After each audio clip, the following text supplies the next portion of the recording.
Hello. Hello, hello, hello.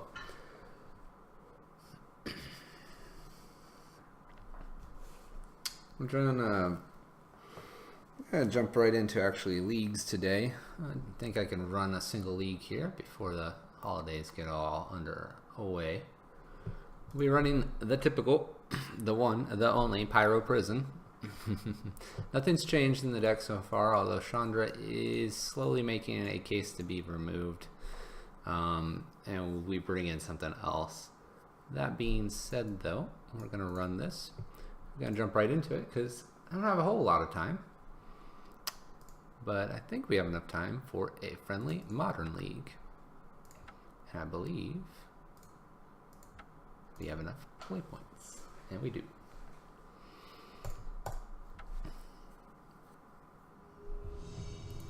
And that's what we like to see. Right into it. Alright, throw the chat. I'll keep the chat on the opposite screen here. Alright, we won the die roll. Let's sweating gravy, perfect. Playing the holiday brunch guy. Alright, we have a turn 2 Rabble Master, ensnaring bridges. Not a whole lot else, though. We have our Chandra, which is great to dig us out. We're definitely not doing anything for the first turn. We do get one down on the second turn. I think I'm going to keep this just because we do have kind of lock pieces when we draw our next land. And although it's not turn 1 Rabble Master, we'll be fine, I think, with a turn 2. Our opponent's mulligan to 6 and keeps their hand. And then puts a card on top. So they like what they see. Ugh.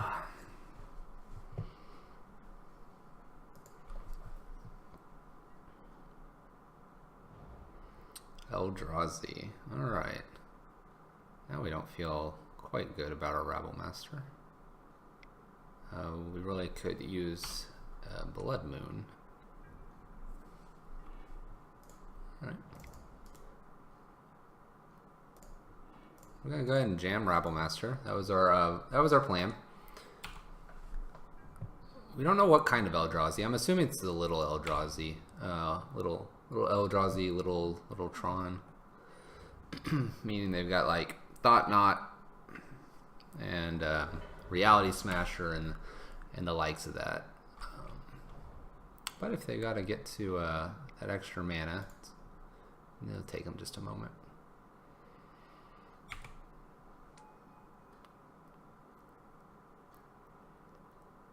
Alright, looks like we're going to probably be playing an Ensnaring Bridge here.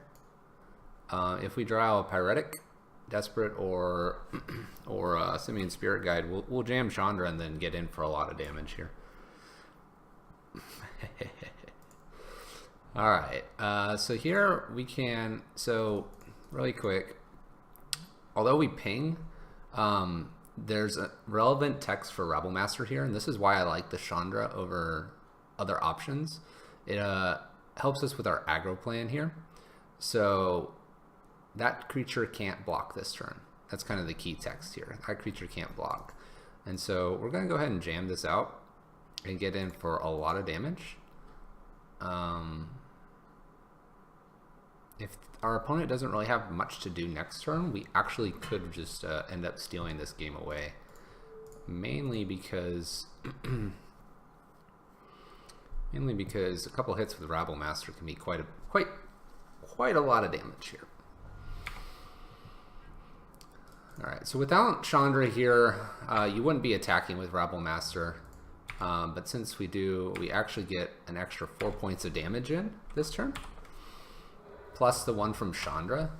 So 4, 5, 6, so that was 7 points there. Simply because we could remove basically our opponent's blocker.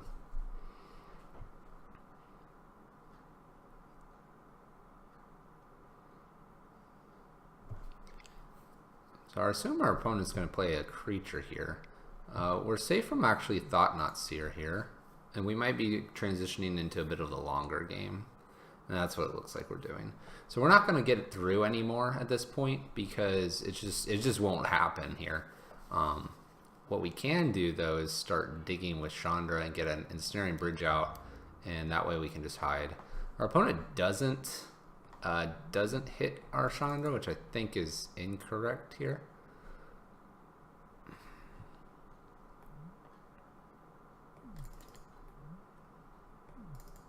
So I think it's tough to say.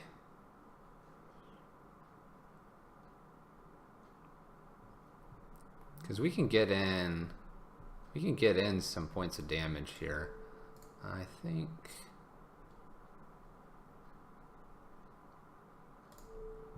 we'll prevent Matter Reshaper here. The question is, do we want to just jam in with Rabble Master here and end up drawing a card? It's definitely tempting. Here we're gonna put our opponent to, let's see here. If we just do this, we're gonna put them to 9. If we attack with Rabble Master as well, we'll be putting them to probably 8 and getting a card. I think we like the idea of generating tokens though. So we're gonna play the longer game here. No real reason to play Desperate Ritual. We are under from the bridge. This also gives us the option to attack with Rabble Master if we see fit. So Chandra's ultimate here is not very good for us. We do have a Slag Storm, which if we get maybe to 40 cards we would do, especially if we hadn't seen one yet.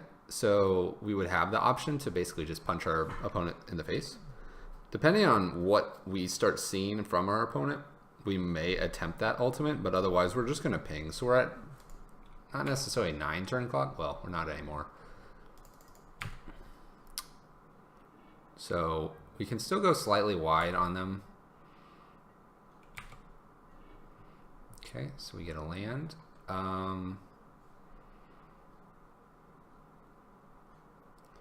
So if we don't play, let's see here, 1, 2, we can remove one blocker and we can get in for 8. So we'll put them to 7 because we'll attack with 2 creatures. 7, we could hit Thought-Knot Seer and draw anything. So play is certainly remove 1 block. Can't attack with Rabble Master just yet, actually.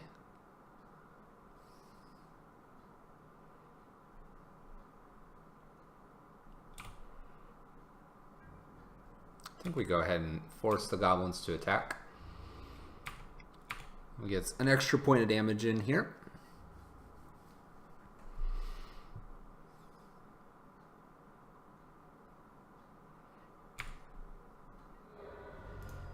We'll play our land out.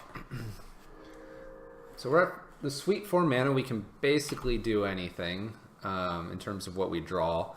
Chandra, depending on what we're feeling like and depending on what they play, she's going to be a +1-ing for now, but we may 0 her to get value. Based on how our opponents, well, okay. Based on that draw, we're just going to jam here, prevent us from attacking. So we can generate a token and retain it, and we're just going to ping and ping. At this point, we should probably be pinging the Thought-Knot in case they have some way to just kill their Matter Reshaper to draw a card.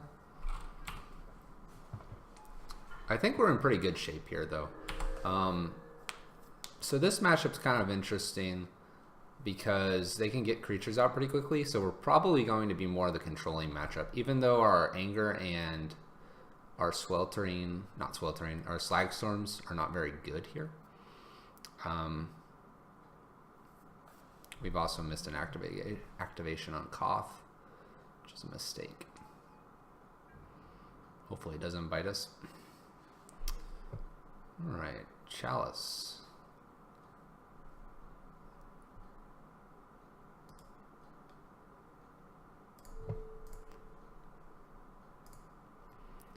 What do we put Chalice on? I'm trying to think what might be good to put the Chalice on here.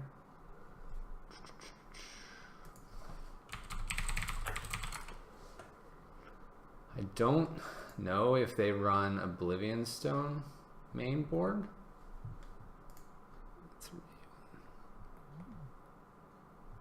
If they do, it's a bit of a blowout.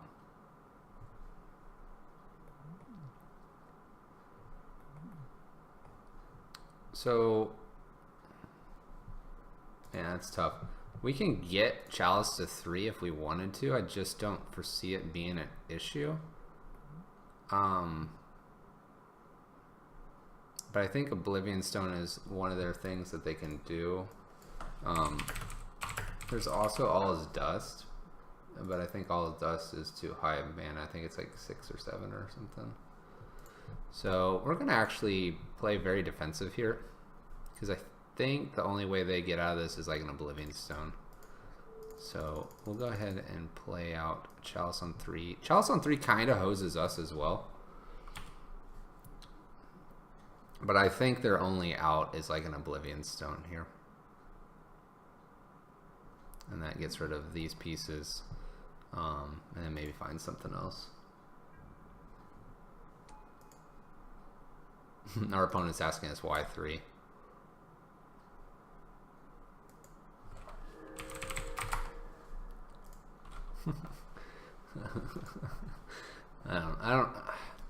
Can't say I know what our opponent can do about an ensnaring bridge.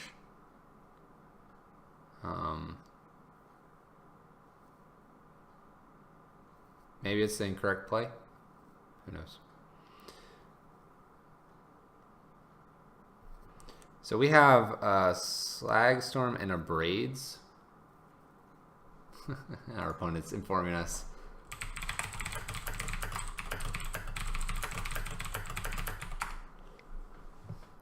So our opponent has informed us that Eldrazi Tron does not play O-Stone, which is fine.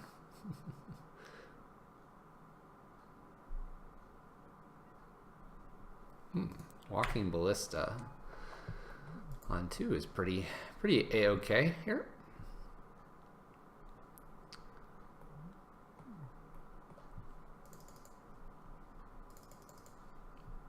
So the Walking Ballista, he says Eldrazi plays All Is Dust. He's gonna get rid of Koth here. 1,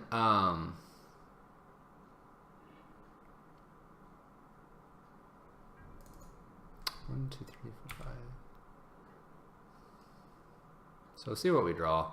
Probably a couple misplays in this first game.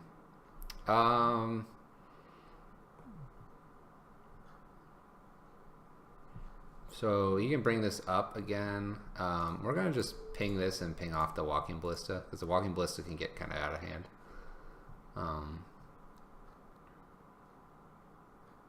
He'll probably pick off a Goblin here. Or hit me in the face. Whichever. Okay. Our opponent has 1, 2, 3, 4, 5 creatures. We have 3. Can't quite go wide enough. Make a Goblin pass the turn. So he's saying when they play All Is Dust, does this? Is it Eldrazi? 1, 2, 3, 4, 5. Even if it is, he's at 5 mana. I don't know if All Is Dust is a Eldrazi spell. Probably is. 5 mana, maybe another Reality Smasher here. Yep. Yeah, so we just win here. So we ping this, ping something, and we deal 3 damage to each player. And we got it. Oh no, never mind. We have a Chalice.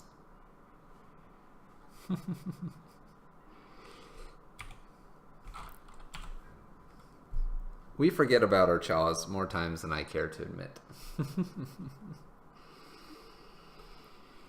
We hit it all of the time. Alright. Our opponent has got a lot of mana. 2, 3, 4, 5, 6. Not totally sure what our opponent can play. Thought Knot, number 437. We draw a Mountain. 1, 2, 3, 4, 5, 6, 7. 1, 2, 3, 4, 5.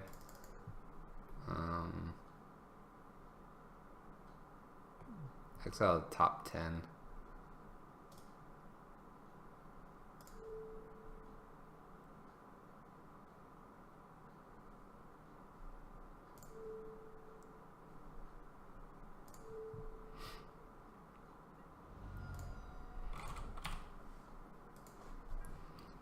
I think this just comes down to we're going to ping off with Chandra here.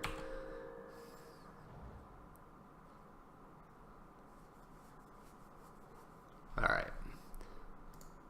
1, 2, 3, 4, 5, 6, 7, 8, 9, 10. So we wouldn't have hit it. We draw 1 as well. So above 1. So was just curious if we would have hit it. Doesn't look like it. All right. Torpor Orb's pretty good against Thought Knot. It's our way of not dying. Shattering Spree's okay. I'm trying to think what Eldrazi-tron plays. Let's do a quick Eldrazi-tron. Let's just glance at what an Eldrazi-tron. So we got Ballistas, Endbringer, Worm Coils, Karn maybe. All is dust. So that's what our opponent was informing us about. I don't really see a whole lot that I'm too worried about. We'll bring in the Sorcerer Spyglass because this can hit some of the ramp that they have. What's not good? Although Rabble Master was good in that matchup, Rabble Master is not where we want to be. Braids are probably fine. Walking Ballista is probably okay because it can give us the reach we need. Chandra is fine and Koth is fine here. Anger doesn't really do a whole lot towards a lot of their deck here. It might be worth it, but I don't think so. So I think we're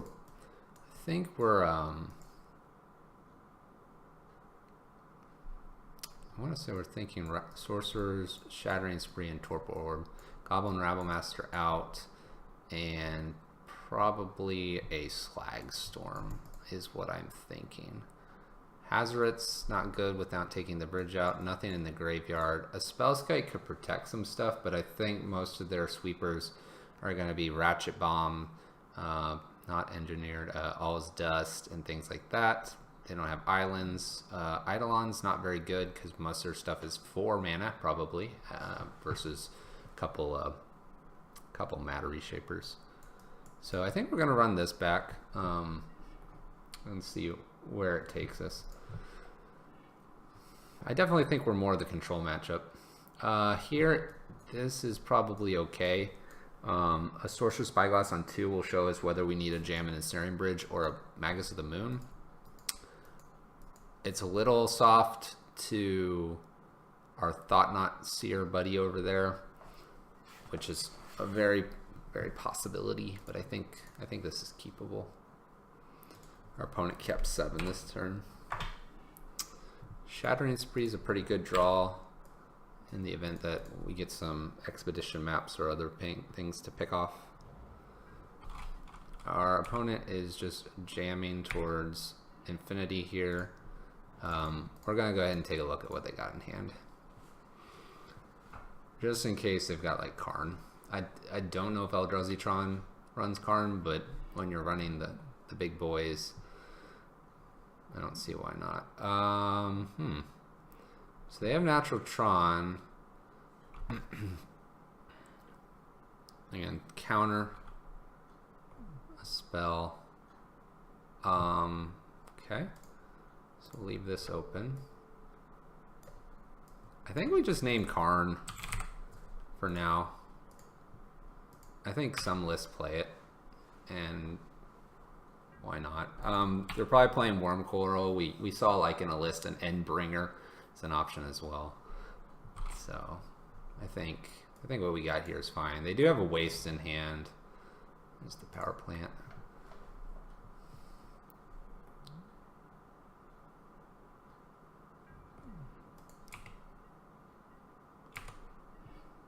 Our opponent's a little ways away from doing a whole lot. Here, I think I want to get down actually Ensnaring Bridge before Blood Moon, just because I have 2 effects. That being said, though, I think he can still play a Thought Knot if he draws it.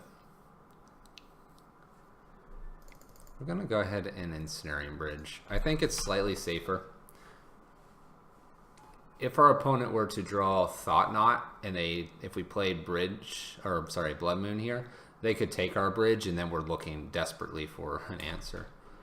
Our opponent has created an Eldrazi Scion. That's an option. It is. Excellent. Alright, I like it. Alright, Reality Smasher here. We could have gotten rid of the Chalice.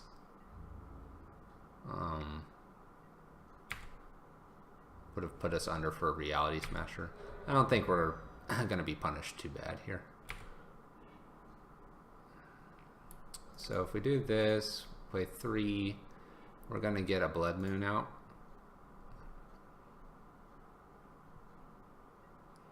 And then I'm thinking we're at 4 cards, so I think I want to hold this and then put Chalice on like 2. Chalice on 2 seems pretty good here. Actually, what is Ratchet Bomb? Ratchet Bomb's CMC is what? It's a 2. Yeah, so I think we want to hold off.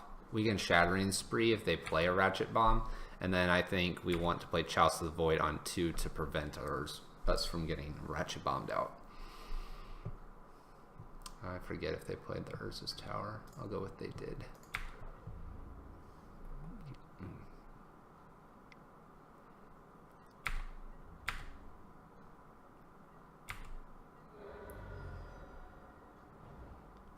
Okay, they're not playing their Waste.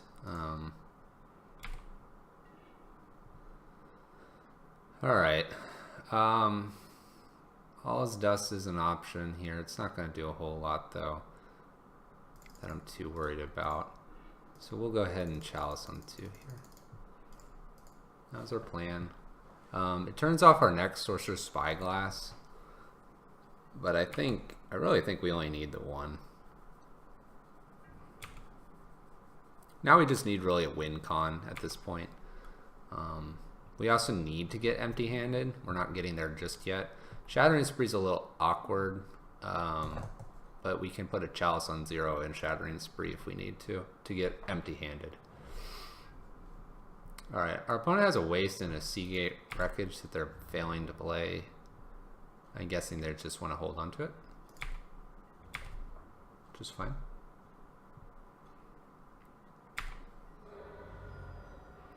If we draw a land here, we may attempt to just get ourselves empty-handed.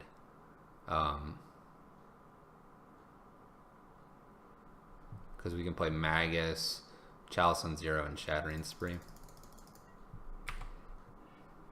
And we do draw a land. That might be the play. I don't see there's a reason to put Chalice on 2 again.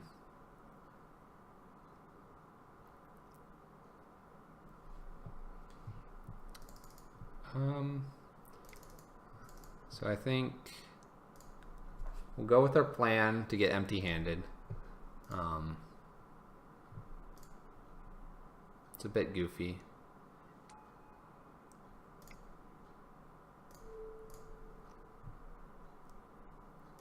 Our opponent's probably very confused by this play, but we'll stay empty-handed from here on out because we drew our 4th land.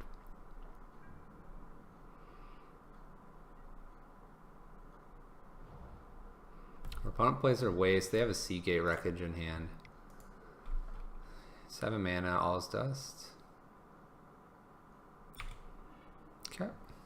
Our opponent has a 1,000,000 land.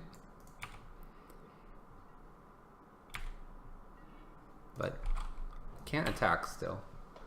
They have a Seagate in hand. They can't utilize Seagate's ability here. So Seagate reads, oh, they played it. Seagate reads, you can activate if you have no cards in hand to draw a card. What the last 3 cards are, I don't know, obviously. They probably can dump them fairly quickly now that they have a million mana. But even if they have a million mana here, they're not hitting us in the face just yet. Walking Ballista is definitely an option for Sorcerer's Spyglass here as well. Pithy Needle. That's a reason to have Shattering Spree. Pithy Needle naming probably a Chandra. Maybe Koth. He saw Koth and Chandra, but didn't see Chandra Torch of Defiance. So he's named Chandra Pyromaster, which is actually pretty hilarious because we only have the one option. Our opponent has dismembered their Reality Smasher. Oh, they dismembered their Reality Smasher in order to draw a card. I think that was a bad decision on our opponent's play. We get to play Magus here, and unless they've drawn an answer, we've now just shut off their Seagate. Which looks like we might have done. Desperate Ritual, we'll just play that out, get it countered, go back to empty-handed here. At this point, we're just playing the who's going to find their win cons first. I think we have a few more than they do, especially since this Pithy Needle is on Chandra Pyromaster, not on Koth or Chandra Torch of Defiance.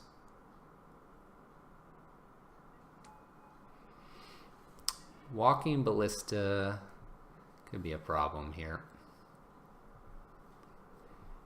Torpor Orbs now countered.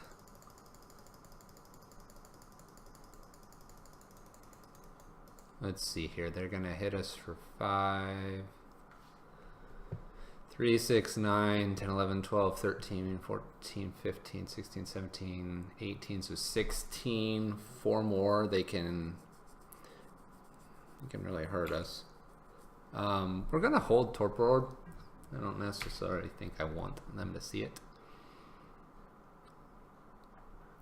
Sorcerer's Spyglass could have definitely named Walking Ballista.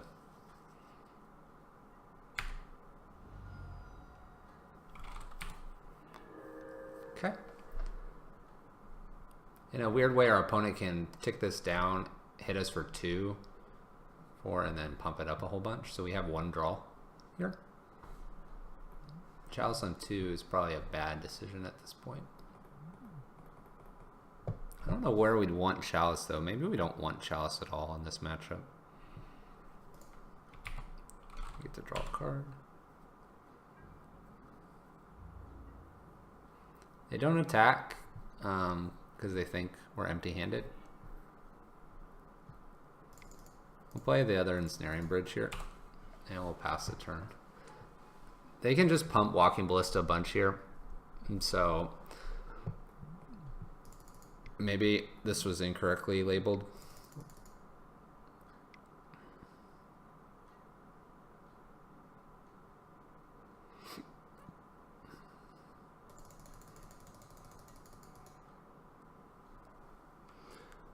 The other options we had were we did use our Shattering Spree to prevent us from taking damage. A couple misplays certainly in this one here. I think our opponent has enough to kill us at this point.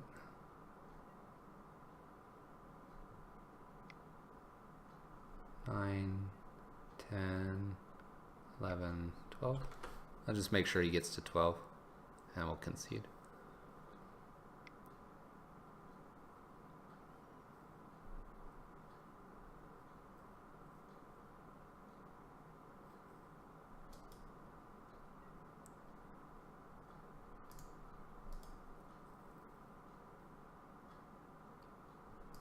That or he can attack him. I'll wait until I hit 11, then I'll concede. Alright. You got it, buddy. Alright. Alright, so All Is Dust kills not actually a whole lot of our stuff here. I think everything's fine. I think we just need to play slightly smarter with our Spyglass. So we'll run it back. We're definitely still the control. Alright, we can get a Magus on turn 1.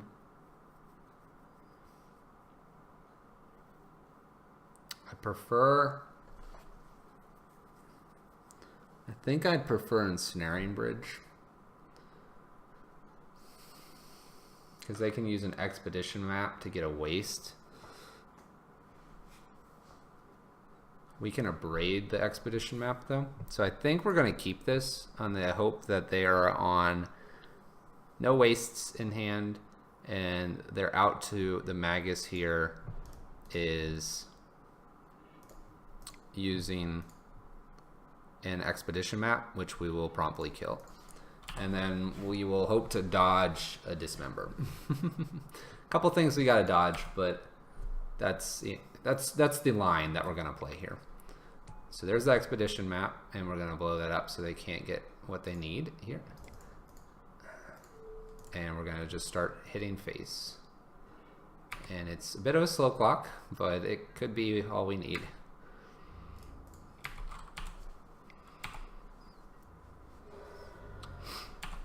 Could be all we need. They could run another Expedition map out, but we have delayed them at least a turn here. And it doesn't look like it. We'll draw all of our lands.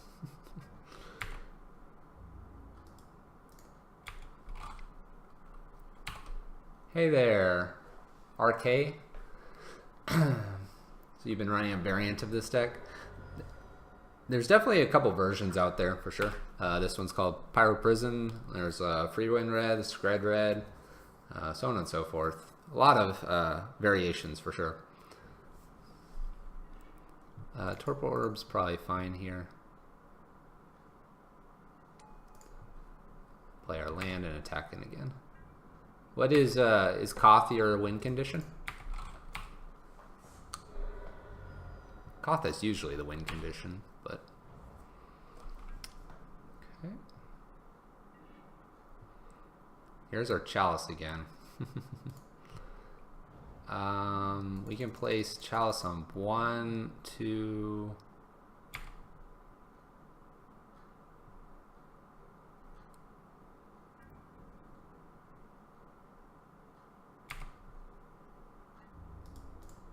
Okay, so Koth, Rabbles, 1 Hazoret. So you're playing the version that's like I saw a little bit earlier with the Hazoret.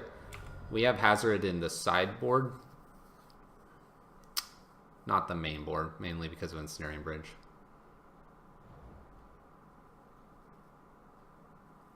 Yeah, you're right, John. That's a very true statement. We'll go ahead and jam a Chalice on 1. It does indeed stop Expedition map, which is actually probably one of their outs at this point. 1, 2, 3, 4, 5. 2 more lands dropped and they can all as dust us, which then opens them up to basically playing everything. Oh, we didn't get there. We didn't get there. Oh no.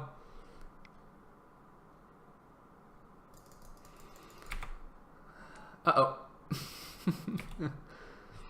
We have drawn pretty land heavy here. We're gonna hold this Blood Moon. Man, this guy's big.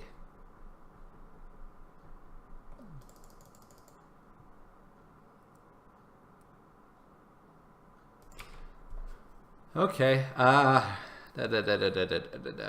opponent just naturally draws all the way out to 7 mana. 6 mana, sorry. Yeah, Hazoret's ability is nice. I won't deny that it is a nice piece of it. So we're kind of hoping that he taps out for all his dust and then swings in. If that's the case, we get to replay a Blood Moon. It's not the best solution here, but it'll slow down our opponent.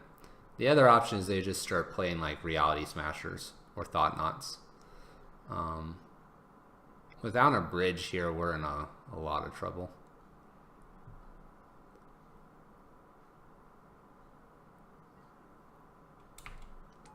Yeah, we're in a lot of trouble.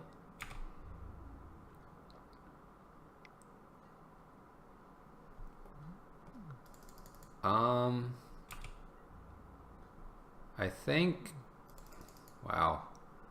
I think we have to block here, as bad as that seems, and hope we top deck a bridge.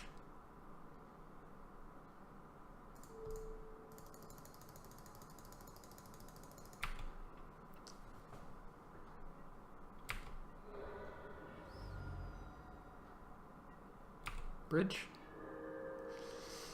It's very much not a bridge. We'll play another Blood Moon out. I don't think there's anything our opponent can do with 4 mana. Oh, they can draw a card. It's fair. I think we have 1 turn to draw bridge here. Unless they play another Reality Smasher. Ooh, 15 damage. That'll do it. Dang. Where's our bridges? That doesn't look like we were gonna get anywhere anytime soon. Alright. Let's throw the record up there. I'll make this viewable. Properties. 1, and we're down 1 to 2. Alright. Alright, let's fire back into League. On that one, I think there's a couple things we could have done. I think our opponent just naturally drawing the waste, though. I want to say they probably played 2, maybe? 2, maybe a third. Just a little bit unlucky there. I think we could have definitely won that one. We did draw quite a few lands, unfortunately. But yeah, I think we just had to find bridge. We just ended up not finding it, and so that cost us the game there. All right, match 2, game 1. We lost the die roll. Our opponent is deciding whether or not to play.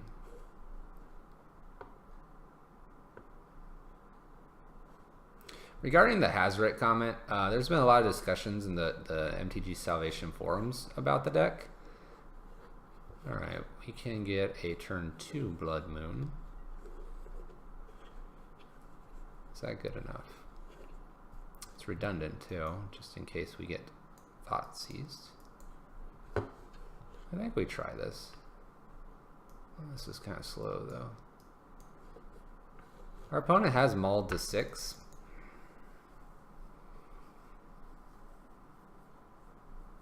I think we're going to keep because our opponent's mulliganing. So the discussion though, basically, the question is Hazoret fast enough? Hazoret with like a Chandra is certainly 4 points of damage and fast enough. But if you want to be playing your draws behind a bridge, Hazoret can be a little bit slow. Our opponent put a card on top and is at 6. So there's definitely arguments for it. I mean, I love bringing Hazoret in when we need to.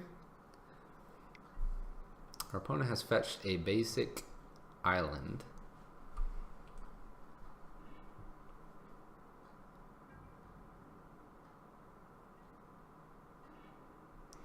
Alright, we draw Koth, so if we're not against something like a storm, I think we'll be fine.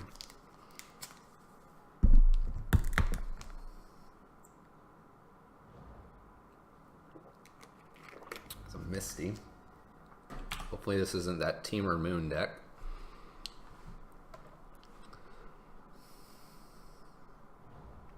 So the reason we played the Mutavault first, as opposed to a Mountain, is we don't want to give our opponent any information regarding what we may be playing. At this point, it looks like we've avoided that. And I think at this point we just jam a Blood Moon here. We'll play Desperate Ritual instead of Simian Spirit Guide, because Simian Spirit Guide can't be countered. They do have 1 blue. We're still kind of going for, obviously, mana and then can be card disadvantage. But I think Avoiding placing a creature in the graveyard is good as well. A couple good reasons. We'll see. Okay, we have Pyretics. I think at this point we want to play another Magus. Main reason for playing the Magus here, we can either bait out some sort of counter like a Remand. I doubt it. And then it'll give us a blocker actually for Koth. It'll grow Tarmogoyf if it ends up in the graveyard. But we can see. We can also end up hitting back for 6 damage, 4 from a Mount and 2 from our Magus. And so it does offer quite the backlash if they just jam in here.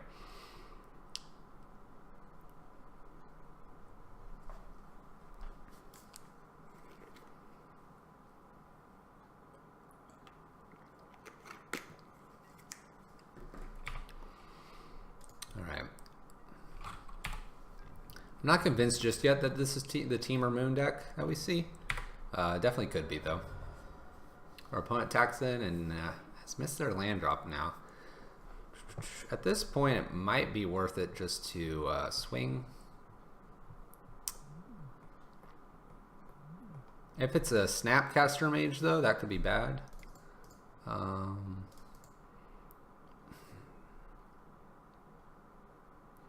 So we're going to play a Pyretic Ritual. If they decide to remand to cantrip, that's fine here. The reason we're going to do this is actually really not for anything. I've miscounted how many things I had.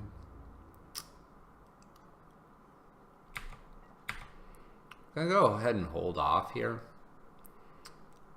We have the option to double block, although I don't think we're going to. And our opponent is now hanging back, which is good for us. Go ahead and tap for him. Try to land a Koth here. There's the remand. All right. Our opponent's been holding up blue mana for a while now. I think they'll continue to, now knowing that I have a Koth in hand.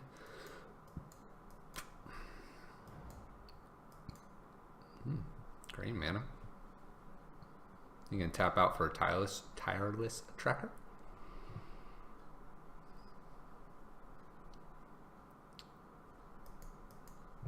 They're aware of our Koth, so they may play very passive here.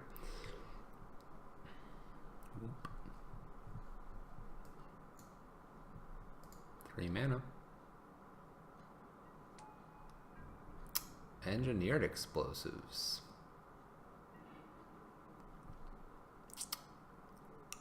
Alright, while they're tapped out, I think we're going to be playing our Chandra here. We'll get rid of Goyf. Well, we actually don't get rid of Goyf here if he blows up an Engineered. So we gotta do it now. So we're gonna go ahead and delete a little Tarmogoyf here.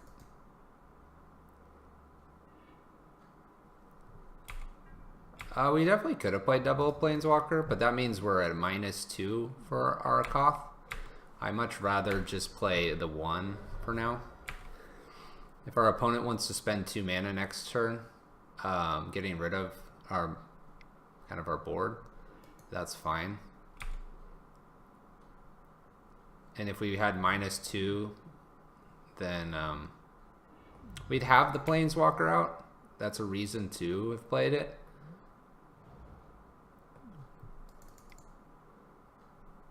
Based on how our opponent's going, though. Ooh.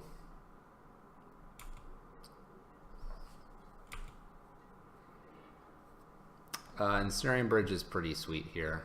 1, 2, 3. We can Ensnaring Bridge. While our opponent's tapped out, we'll add 2. We'll make a Koth as well. So we're a little rewarded here. I don't think the second Planeswalker was a good idea because right now Koth would be at 1 and we'd be able to plus.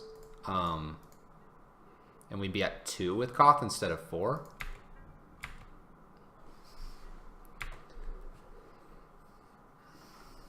It's tough to say, because getting the double Planeswalker down, I do agree with you, is very nice. But I don't know if having Koth at 1 is valuable versus playing him later. Cryptic here is a pain and gets rid of one of our Planeswalkers.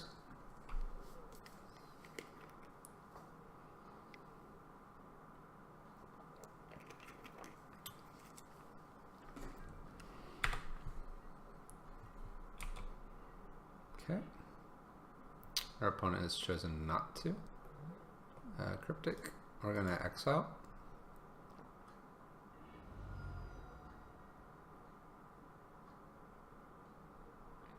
Oh, you're saying, okay. I understand. It was the +2 with a... Okay, I understand. Yeah, I like that line now. We'll cast a Simian Spirit Guide and see if we can figure out what our opponent's doing here.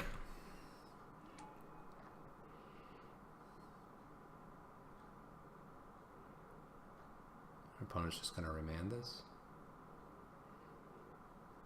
You are correct, though. I was thinking playing Koth, then Chandra, which would have done the -2.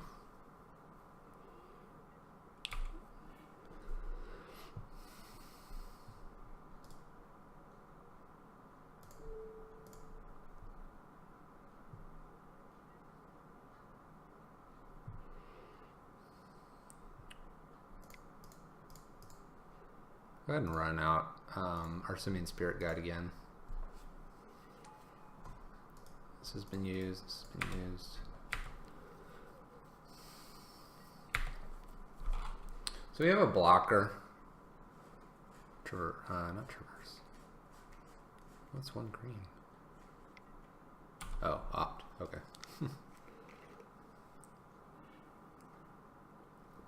They scry to the bottom with their opt. That's good news for us. I think, yeah. No, we're not quite presenting lethal yet.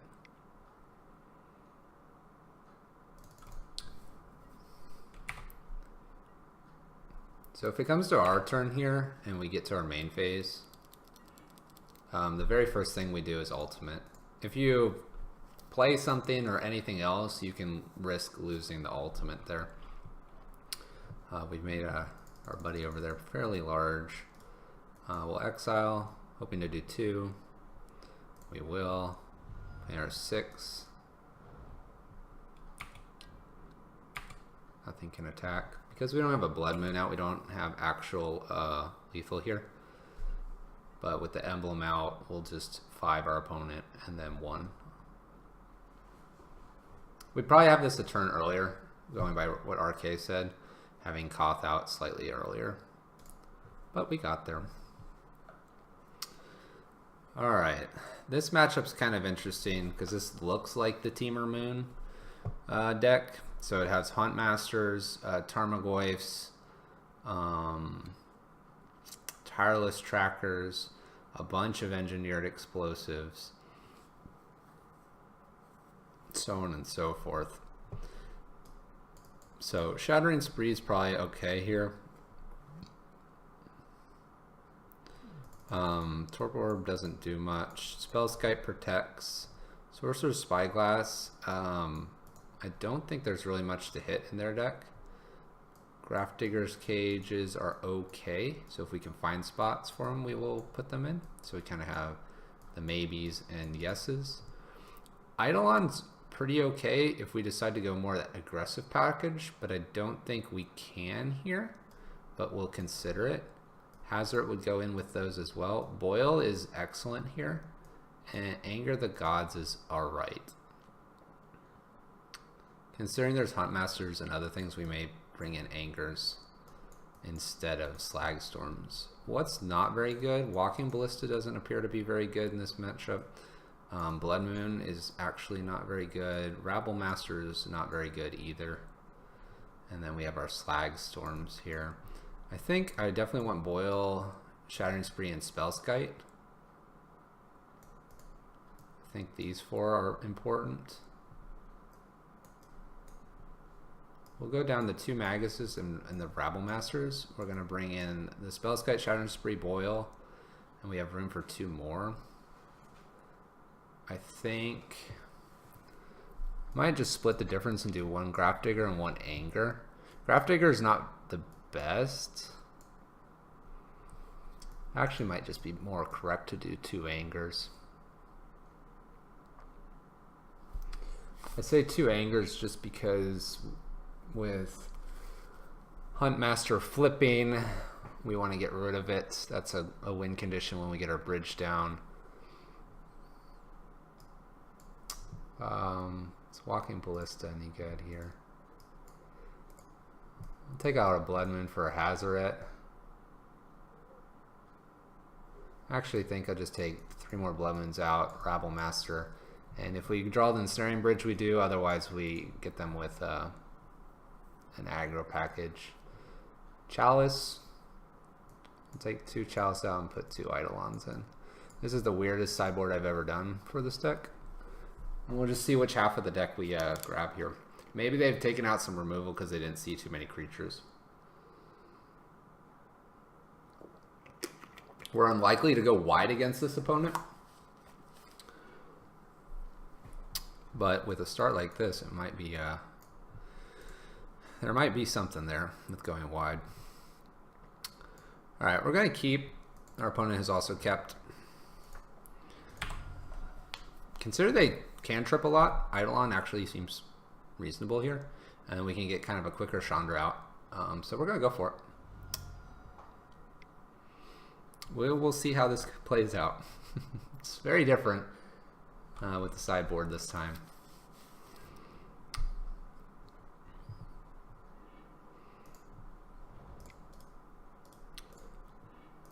We'll play Eidolon out. This makes anything that gets like remanded randomly or other things value. If they play a Goyf here on turn 2, it feels a little silly. If they bolted, that's fine as well. That's fine.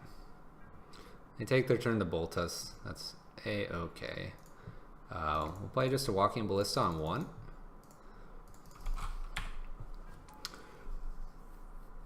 And if Walking Ballista sticks around, we'll certainly do damage with it. So our opponent had to Fork Bolt instead of doing another Serum Vision to draw, and so they probably have missed drawing into anything. I think this will be a perfect opportunity to get Chandra down, especially with our opponent missing land drops. We'll go ahead and Desperate Ritual into Chandra, giving us the option to have a creature next turn.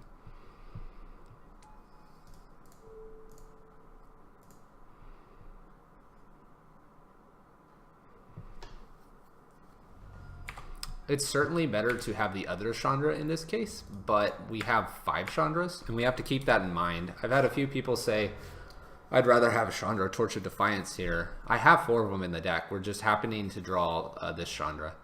In this case, Chandra would sometimes be a Koth, which might be actually better here.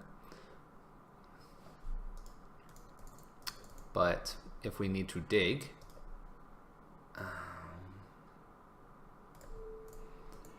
if we need to dig, well, we can still.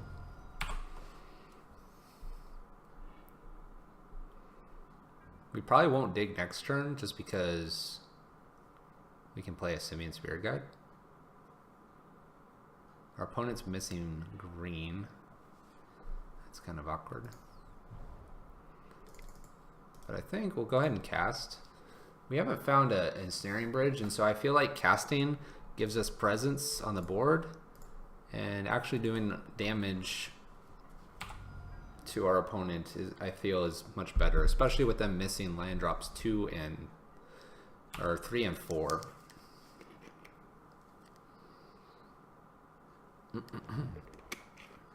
Alright, our opponent's found green mana if they want it.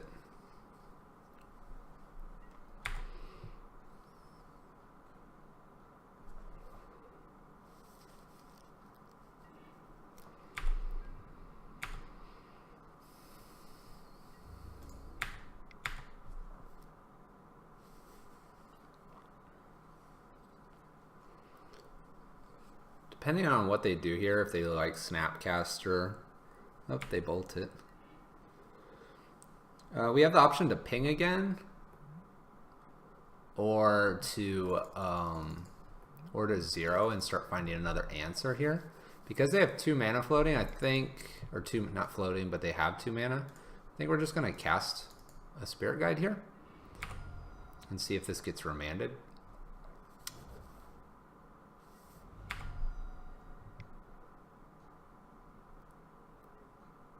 Oh, it got mana leaked. In that case, we'll just plus and do our 1 damage and pass the turn. We would have zeroed if they would have been a remand because we'd have 3 mana available. Our opponent is Lightning Bolting probably Chandra in Fears of Ultimate, which is nice. And now they're playing, what, a Tarmogoyf? That's a big Tarmogoyf. Chalice has shown up a turn too late. So we lose Chandra next turn, so it's better to zero her now.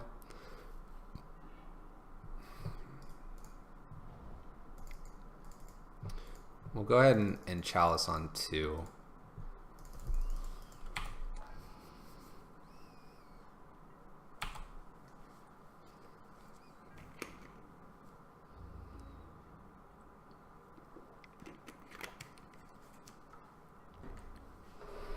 Alright, they're going to Chandra.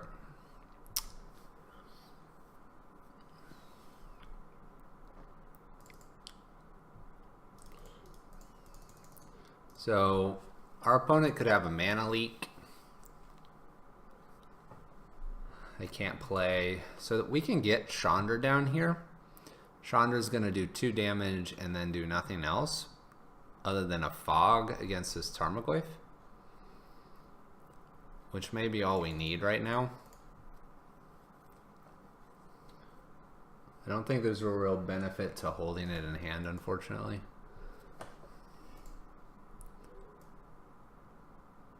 That's really sad to see Hazoret, because Hazoret would have been probably really good next turn. That's a real shame that we ran into a Hazoret right there.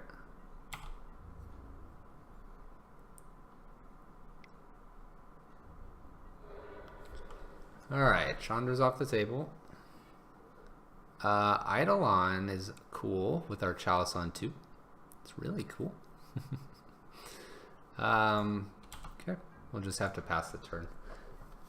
Maybe our opponent will get frisky and get rid of our Chalice. I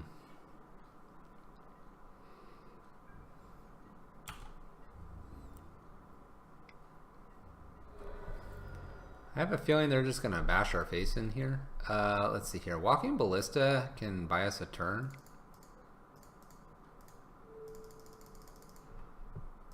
We'll just have to determine what turn we want.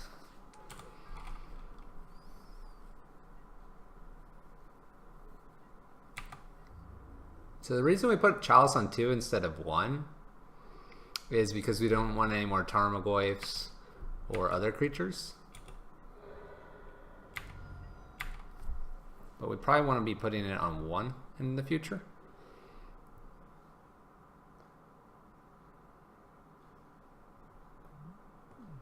This is kind of interesting because we can Shattering Spree and attempt to play Eidolon and then block if they attack.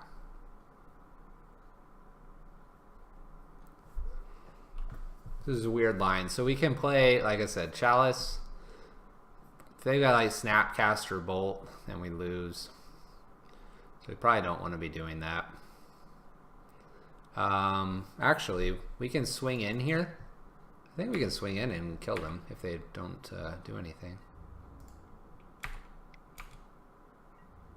Yeah, I just saw that.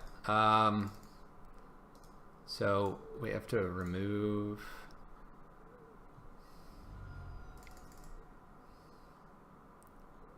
Is there any way to avoid like a bolt here?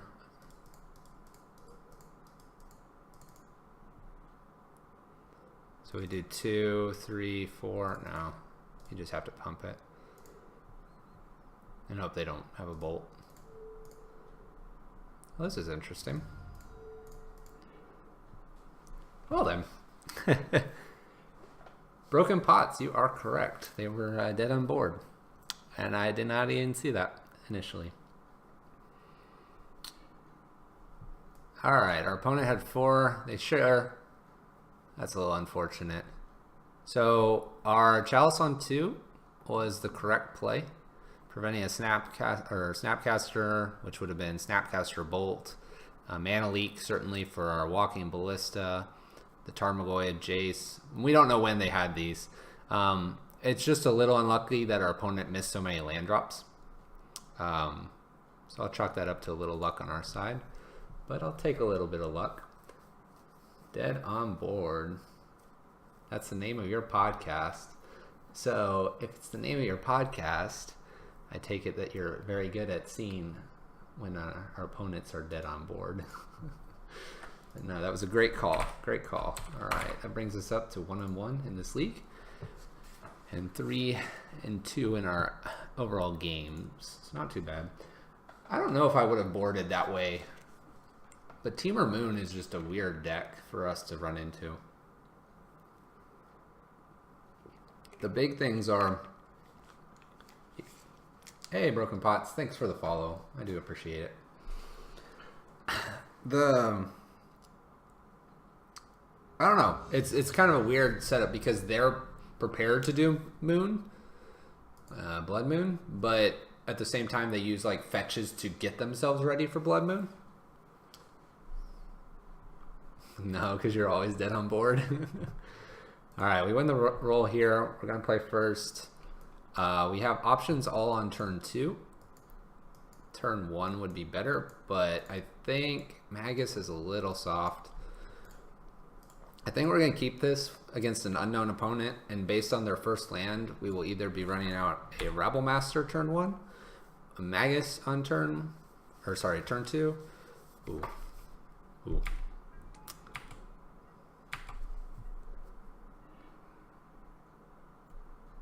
All right.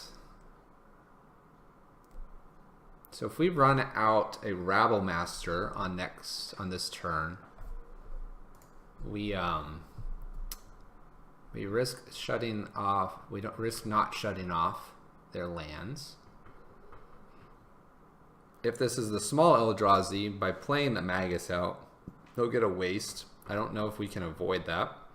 But if this is Big Tron, the Magus is much more deadlier here. And Ensnaring Bridge, we don't need to for a bit. If we assume that it is Big Tron here, and they go 2, and then crack, and they have Natural Tron, we can hit with Rabble Master this turn, and double Rabble Master, at least tokens. So that's 5, 7 next turn, with 1 this turn. So that'd be 8 total, 12, and then dead on board if they can't do anything. And then if it's like a Karn, we would win. This is all dependent on if we drew a land. The reason for Magus is to turn off Tron here. They can go find a waste if they need it, but if they're finding like basic, or if they're finding a basic with it like green, then we feel pretty good.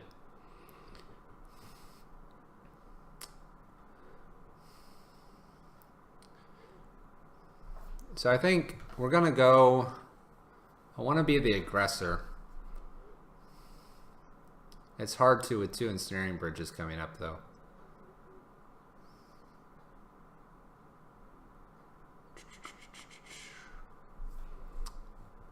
Alright, we're definitely playing something. I think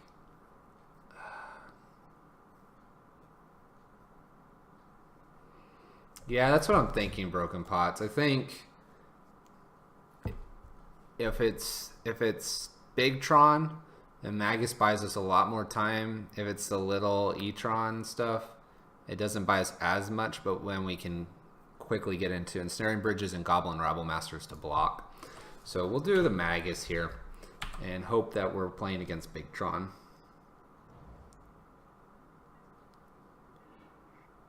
And it looks like we are playing against Big Tron because Little Tron doesn't run islands. We don't draw our land though, which is a bit of a shame. I think if I drew a land, I'd be jamming Rabble Master here because we need to now turn on the clock. But it looks like it's Big Tron. Condescends, repeals, all the other good stuff.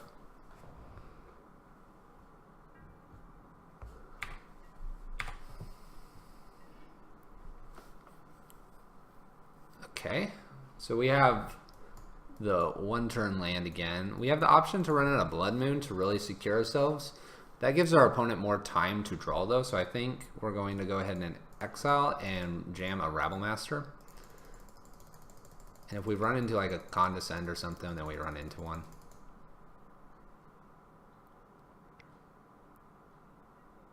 Looks like we did. I think this is fine though because we have a backup Rabble Master. They put a card on bottom and put a card on bottom, so they're digging for the answers. We did see this not go the distance last time, that being a Magus here.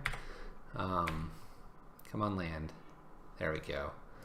Alright, I think we attempt to draw, we jam another Rabble Master. They have back-to-back Condescends, they have back-to-back Condescends. Ooh, Supreme Will.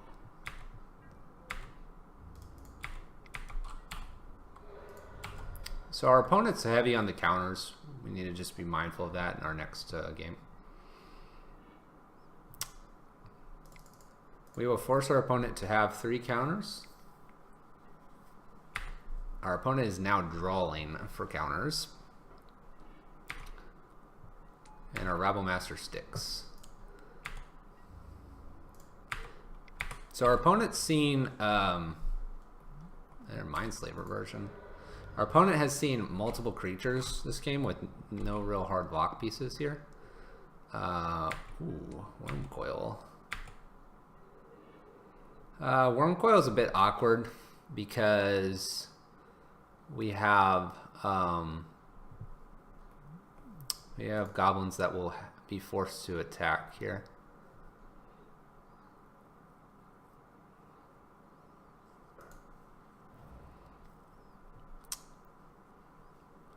So while the shields are down, I think we're going to Ensnaring Bridge here.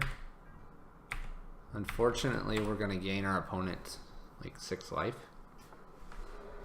There's not a whole lot we can do against that, other than stopping ourselves from attacking, which will happen in like 2 turns, and then looking for an alternate win condition. This is a little awkward though. We're preventing them from attacking in because I think they would start attacking us.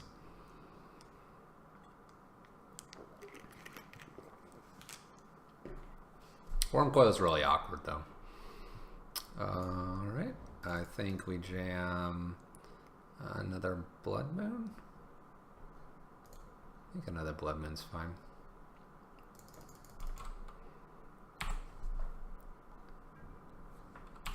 We'll unfortunately be attacking again here.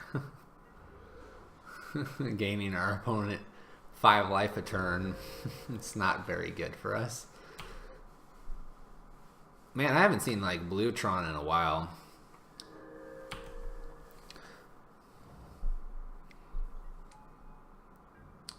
Expedition map. Alright. We can stop ourselves from attacking here, which I think is the correct play. Even though we had our opponent down to like 9 or so. 9 or 11. Academy runes.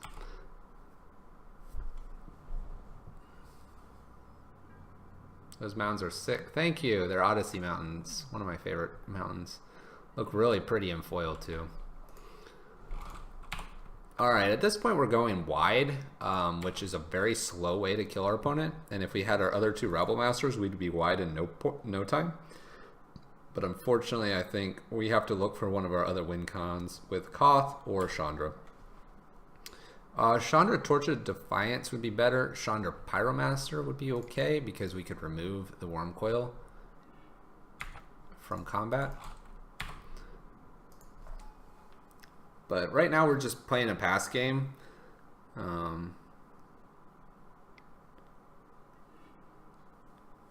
Oh my gosh. Oh my gosh. Cyclonic Rift. Oh my gosh.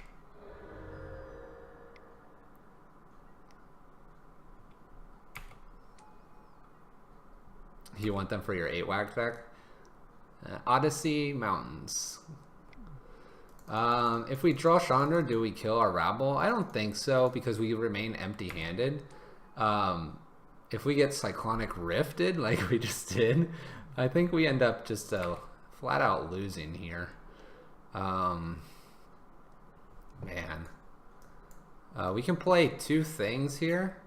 Or rather, we can play 1 because they probably have a Condescend. I think we try to jam Ensnaring Bridge here first. And I'm going to wait for a counter here. Okay.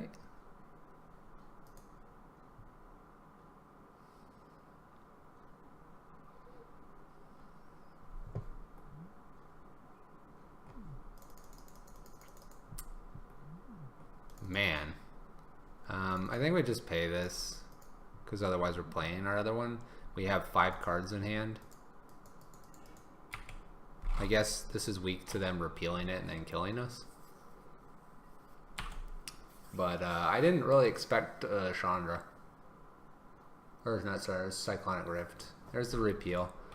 And our opponent's got it. So Blue Tron. Alright. Blue Tron. Alright, Boyle is really good against Blue Tron, ironically. Slagstorm's probably really bad here. I don't know if we want to be the aggressor. They have a Hive Mind, and then they're probably drawing to what, like Ulamogs and Karns and crazy stuff.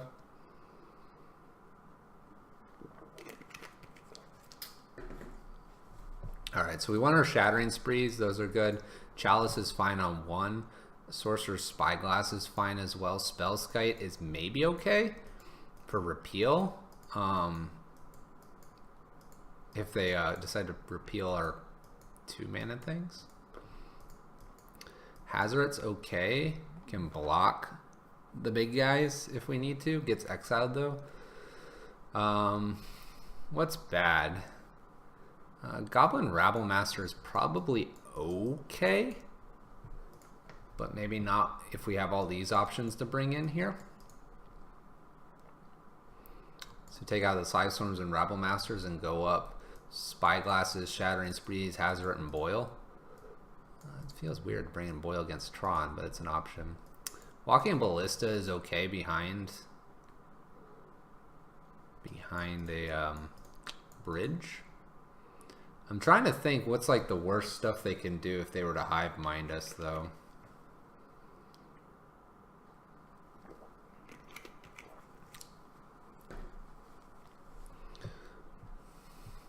I think we leave in their Braids. They're great. Blood Moon and Magus are fine. Ramp. Chandra's maybe questionable. Alright, let's pull these out. These 6. Let's bring these 6 in. How does that look? Spyglasses, Hazoret, and Boyle. I think Boyle's really good, especially with the Blood Moons, because then we can take care of all of their stuff. We definitely can do that at end step or when they tap out for Thirst. Getting rid of the blue mana would be really important for our game plan. I think we're going to try this. They definitely have a lot of artifacts and then a couple of things with activated abilities. So we're going to try this. We'll attempt to play first. Okay. So although we have Sorcerer's Spyglass, a Chalice on 1 would be great, and Ensnaring Bridges along with one of our finishers, having 1 land does none of that for a very long time. So we're going to have to mulligan this.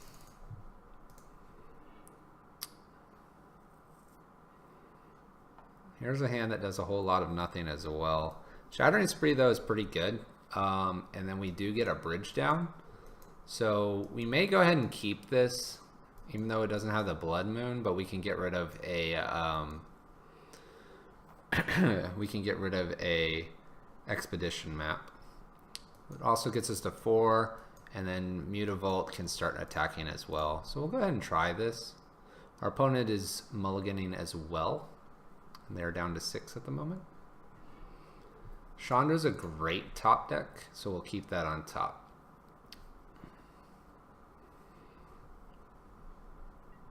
I'm going to play Mutavault and pass, and the chance that we get to swing in for 2. Every little bit will help here.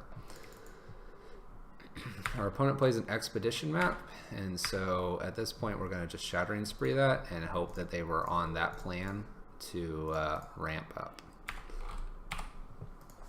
We'll see. They did mulligan, so it's very likely that they were on a plan like that. Okay. So our opponent has no islands so far. We have the opportunity to get down an ensnaring bridge here, and I think as much as I'd like to just start punching in, I think the ensnaring bridge is where we need to be, because we are a little more of the control in this matchup. Our opponent has found an island and is searching up with Treasure Mage.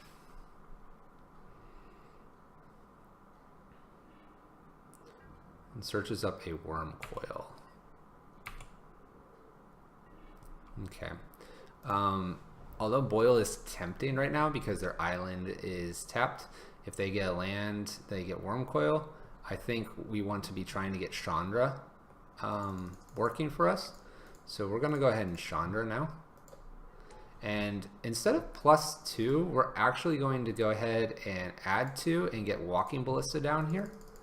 It seems a bit odd, but while our opponent doesn't have blue mana, it gives us an opportunity to have something that can be plussed in the event that we don't find something with Chandra, and it may be the finisher we need. Our opponent now does have 2 islands. It's nice of them. We'll play our mountain, and I think we're just going to tick up.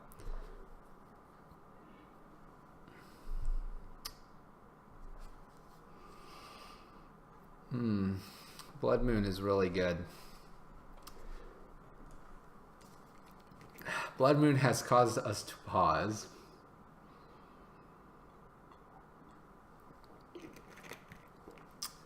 Alright, so what are the downsides to playing Blood Moon here? The downsides to Blood Moon is a Condescend. Condescend scries 2, and then our opponent finds what they need to, giving them basically 2 looks at it and then a 3rd look if they bottom both. The upside is that if they were to get another Tron land, then they can play Worm Coil and other things like that, and then we're kind of a little bit SOL. I don't know if I want them to have a Condescend to scry 2 here, though. And unfortunately, because it'll take 3 mana to cast, we will not be able to Boil if they were to tap out. I think I'm going to say no, although it is the card we want in the matchup. But I want to say that if they would have had the Tron land, it would have already been played last turn because of the island being played. And I think at this point, I don't want to give my opponent more looks.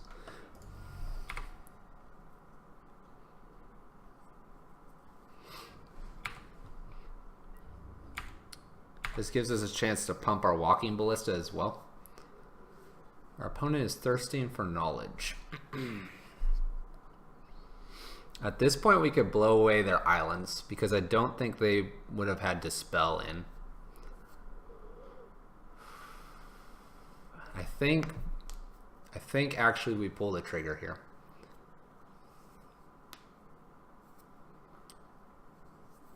They're going to draw the 3 cards, and then if they hit the land, but if we get rid of their islands, it's less likely that they can counter stuff in the future. Alright, I think we go for this here. And see what happens.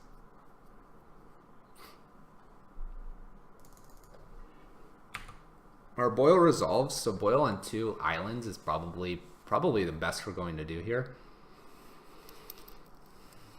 And they pitch Worm Coil because now they're a ways off from Worm Coil.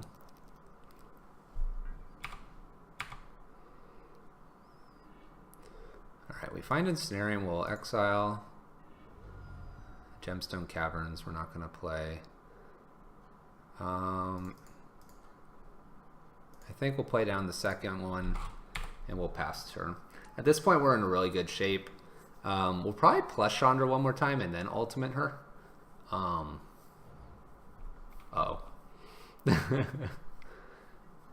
There's a Worm Coil. Chalice of the Void. Let's plus up Chandra. We don't want Pyretic. I think we're going to just Chalice on 1 here because it'll turn off Expedition Map, finding blue and or other nasty lands. And from here we'll ultimate Chandra and then hope to just draw a couple spells and win from there. Our opponent does have a ton of mana though. Oh, that's really nice. We'll Emblem here and we'll cast our other Chandra. We're just going to start going for the face. We'll keep new Chandra and we'll plus. Blood Moon would be great here, but we're going to give them 2. And we have 2 draws now, assuming they can't get rid of Chandra, but 2 draws at killing them here. 1 on our natural draw and 1 on the Chandra draw. Our opponent has attempted an Expedition Map and it gets countered. Our next draw would have been a kill. Alright, I think we're going to run it back. Our opponent now is aware of Boil though, which makes it a little bit harder to cast it now because they're going to be extra careful. But I think if we can get a Blood Moon out, we'll be good.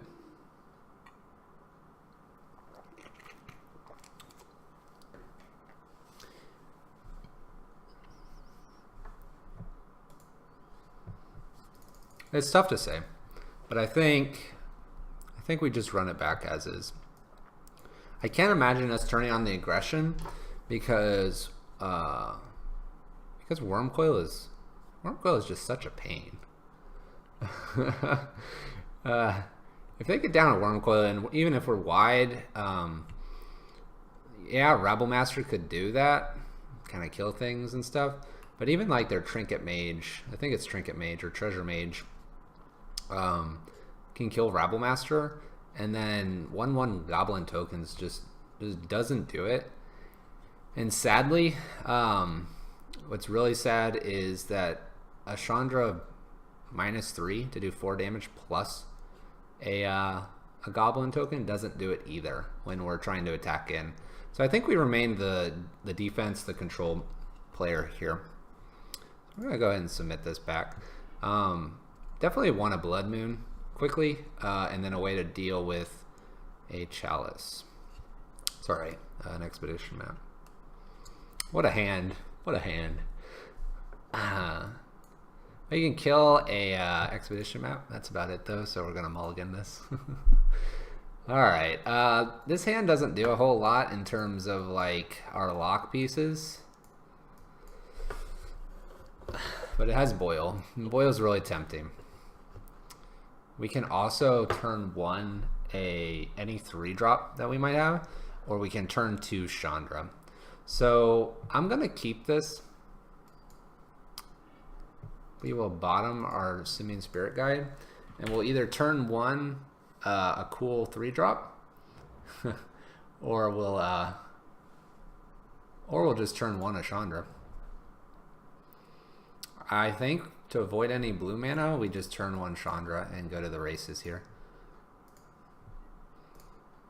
It puts us a little bit all in on Chandra, but that's what we do here. Woo! There's the island we avoided. Our opponent can condescend for 1, so I think we actually want to go ahead and attempt to Blood Moon here. And I think we'll be off to the races.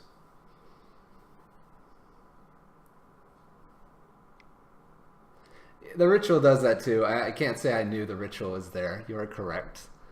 We will be paying for this though. You are correct. I don't think I really cared to turn 1 Chandra.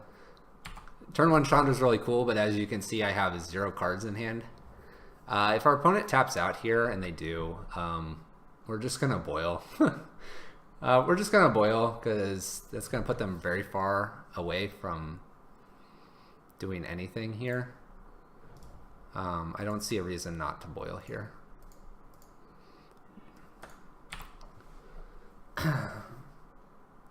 This draw is heat. They do have another island, so that's a bit of unfortunate. They're probably going to hit our Chandra here. Alright, we're going to plus up for some digging power. We're actually going to cast our ensnaring bridge here. And we're off to the races, boys. I think we've got one locked up here. I'll cross my fingers. Things can happen, but I'm feeling pretty good about this. We're going to Chandra plus here. We're going to let this go. No reason to play our next Chandra here and attempt to ultimate.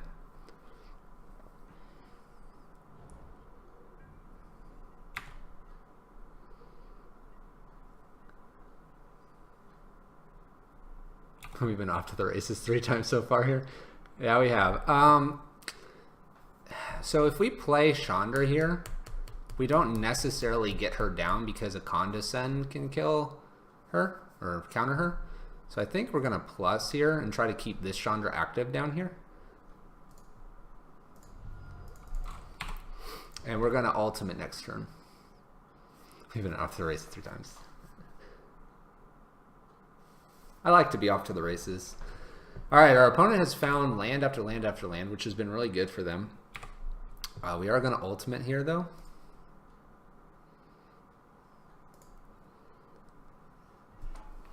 Going to ultimate, we're going to play our mountain, and we're going to actually attempt to cast our Chandra. It's still 5 damage to their face, and if they want to counter, they can. Needs an off to the races counter? I will consider it. Alright. The Condescend's fine here. They scry 2. This is why we plussed and then ultimated. They put both cards on the bottom. Excuse me. Our opponent has found enough for Worm Coil here, and it's probably what they're going to play. Ensnaring Bridge is really good. We'll top, and we're actually going to cast both Ensnaring Bridges and win the game. Casting 1 does 5 instead of 2, and then our other one in hand is enough to win the game. Woo! Woo! Woo! That was fun. Indeed. We were off to the races, indeed. With that little bit of Pog Champ. Alright, let's update our record and matches here. That was a good one. A little nervous because Tron is, I would say Tron is one of our, well, thank you for the follow. Chylith? Thank you for that follow, I really do appreciate it.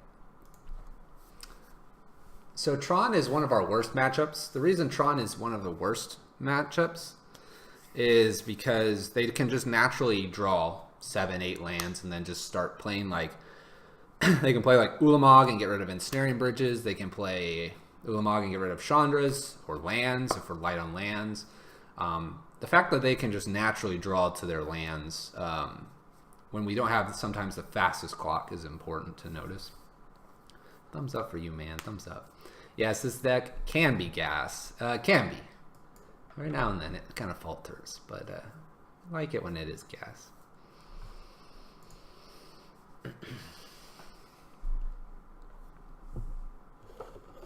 So how are you guys doing? Or gals? RK, appreciate the follow. Thanks, man. Thank you very much.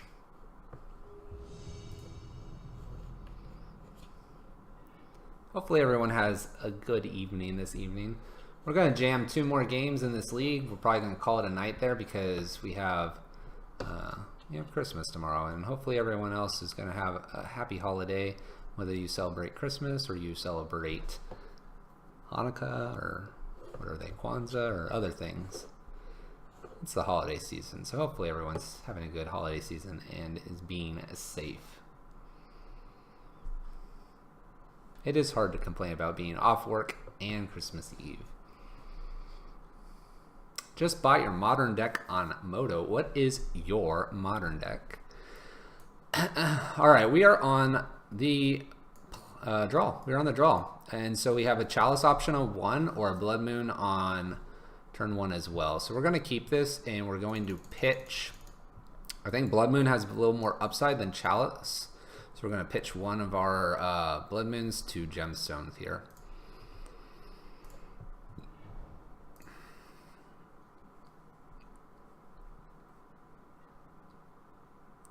Sorry, we're going to pitch one of our Chalices.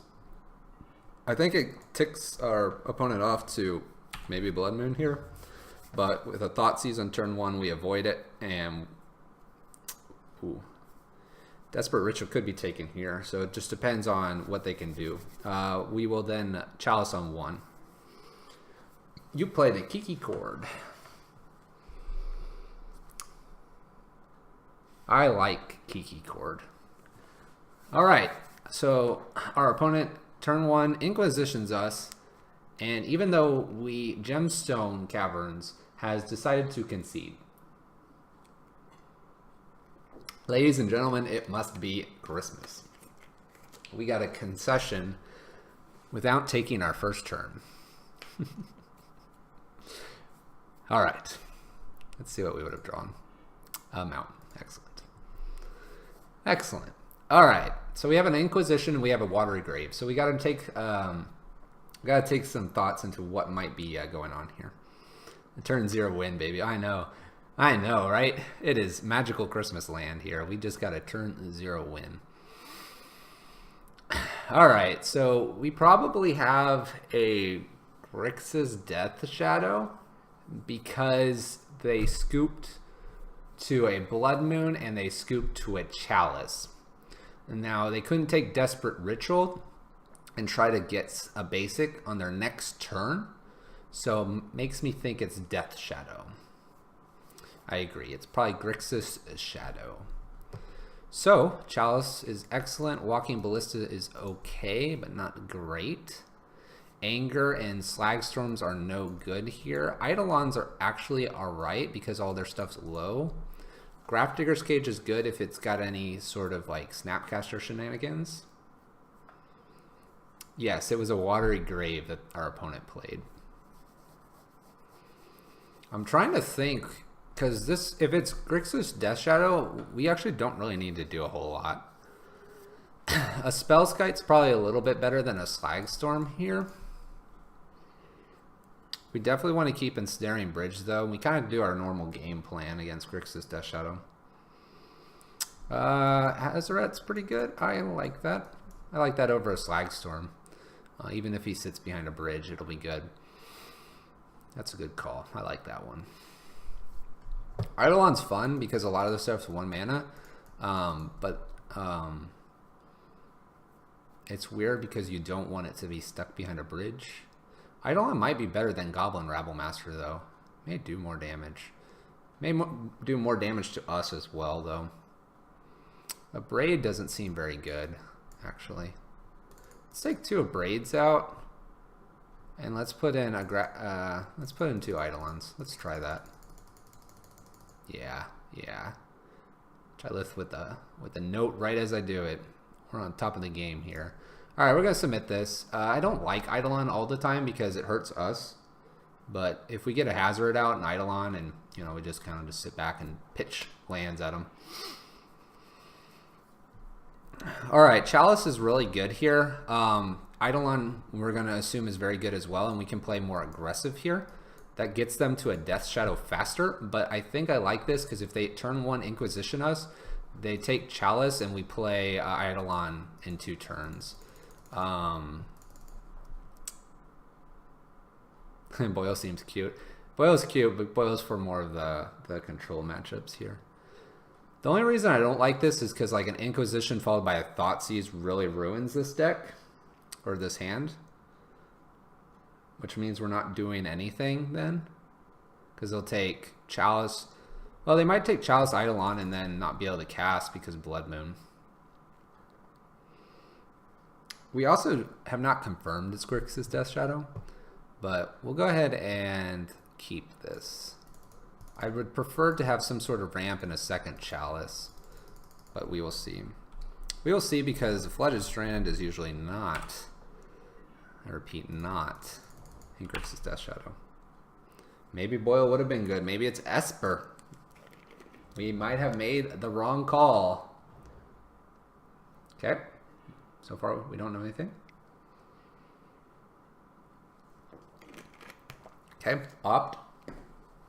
And a Street Wraith from our opponent. It's looking like Death Shadow of some sorts. Maybe it's Esper Death Shadow. That Boyle looks fabulous right now.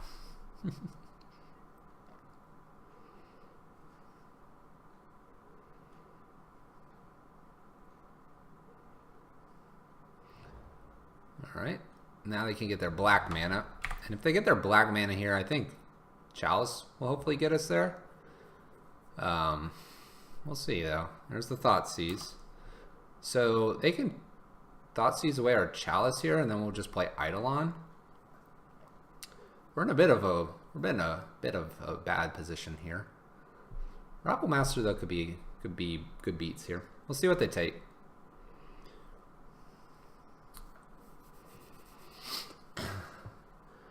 Real quick, want to appreciate everybody that came and is watching.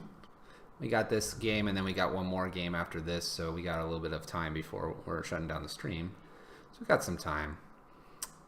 Spellskite. I do want to appreciate you taking your Christmas Eve evening or holiday evening or whatever you're celebrating this year evening. I do appreciate it. And if you're enjoying the content here, don't hesitate to hit that follow button.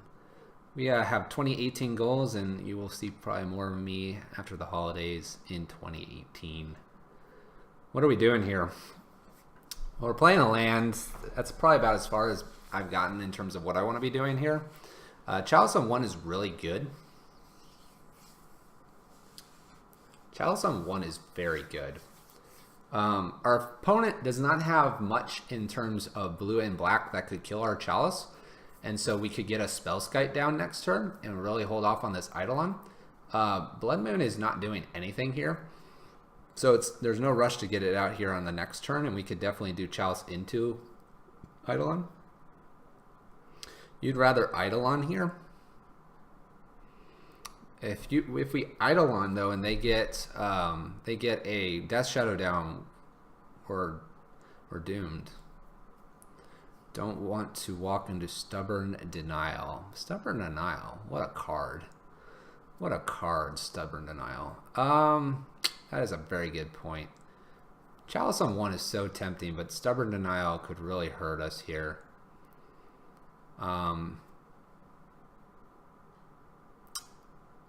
That's Jay Porch. Thank you for that insight. We're going to jam Eidolon here, I think. It'll start doing damage to our opponent. Oh, there's an opt. Thought you were broken, Jay Porch. Your text looks the same, at least in this pop-out that I have. But if I look back on the Twitch window, broken is not red, it's blue over there. Alright, so our opponent's got all the mana they want. They likely can get a Death Shadow out here.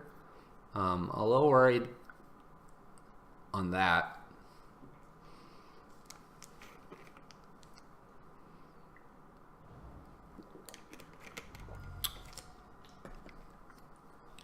There's the big boy.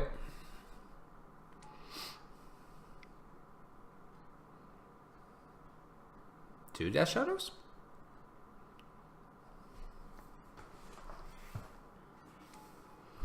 A Tassiger. All right.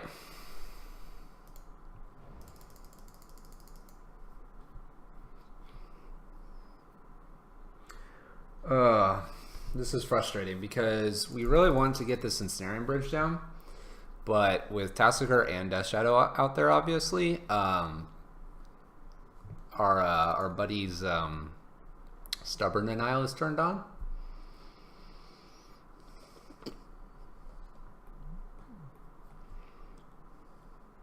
I think we want a Spellskite out this turn. The reason for Spellskite is they do likely Stubborn Denial, and then we hope that the last two cards aren't Stubborn Denial.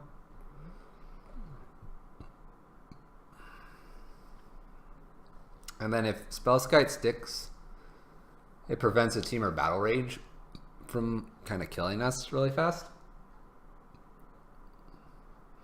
You want to Chalice this turn? Chalice runs into a Stubborn Denial, doesn't it?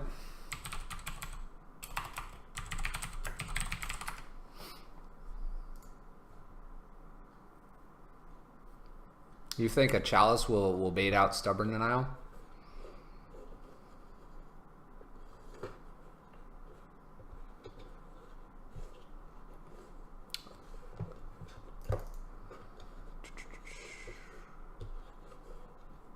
You are right. It's non-creature. So Ensnaring Bridge is our piece we need. So yeah, I agree with you. I think we want to Chalice on one here.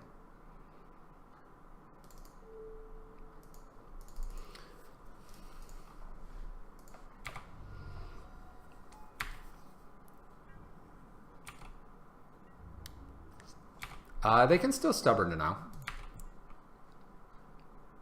if it resolves. That's the trick with how Stubborn Denial works. It can still work because this looks actually really nice for us, except that Eidolon dies here. Because it can't be countered, right? So Chalice attempts to counter and Stubborn's just like, that's cool. Alright, we take a ton of damage here, but we drop an Ensnaring Bridge and we look to hide behind the Ensnaring Bridge. We have 3 cards in hand. They just used Kulgan's command, so I feel pretty good about this, and we'll see where we go. But yeah, I think if I'm correct, it attempts to counter and then Stubborn Denial still goes off. Okay, there's a Liliana. In this matchup, I think we're going to actually discard Blood Moon here. At this point, they have their red, they have their blue, and their black. Well, there's a reason not to allow Tassiger to start flipping things, so Blood Moon might be good, so Mountain might be okay here. And then we have to decide between Spellskite and Blood Moon. We'll discard a Mountain and see what what happens. LOL, what? Oh, what to what?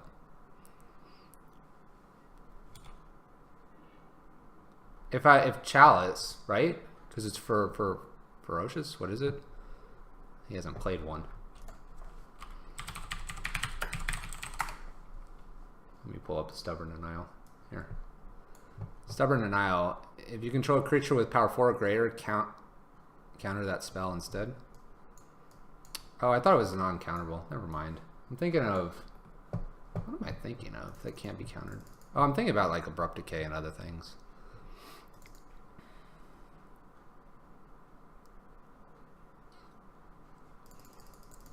Alright, is there a reason to play Blood Moon before Spellskite here?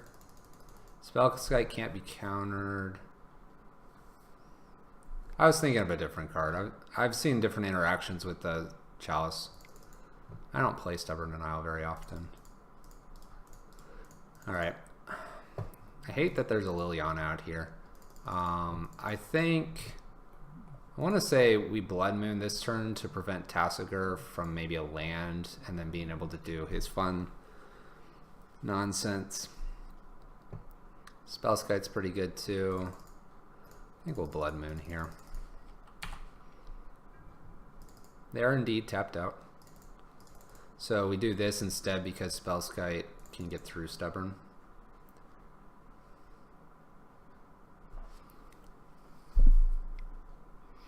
This doesn't look very good for us. We'll just say that. Just play both. Did I not play my land? I'm distracted. Let's go for moon. I guess it's probably likely that I didn't play my land. It's alright. We'll just let our opponent think we have answers.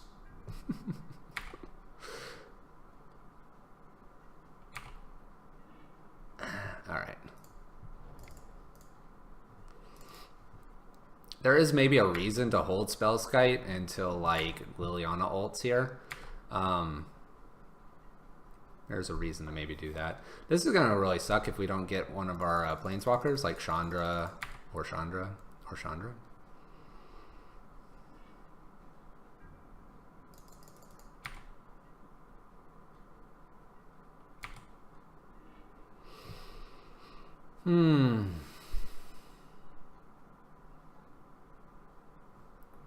Alright, is there a reason to hold this mountain? The reason to hold the mountain is to make our opponent think we can play something, and then Liliana gets one more tick, and then we have to find Chandra to prevent Liliana from just killing us. Or killing a lot of our stuff. If we play the mountain, then we have, what, 4, 5, 6 mountains? It doesn't really gain us anything. We'll just hold the land. Spellskite can't attack. Cool technology there. Alright, we'll see if Liliana ults here.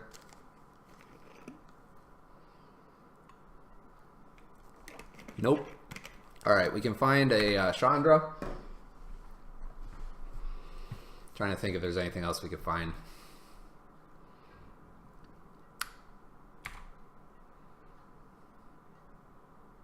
Well, Chandra doesn't come down because of the island. We'll just pass here. Basically, we're ready for them to split our permanents here and play like the super long game of not doing a whole lot. Alright, I have to make sure I pick the right pile because one goes, here we go, yeah. So, Ensnaring Bridge and the everything else. So if we get rid of Ensnaring Bridge, we actually die here. So I think we have to play Ensnaring Bridge.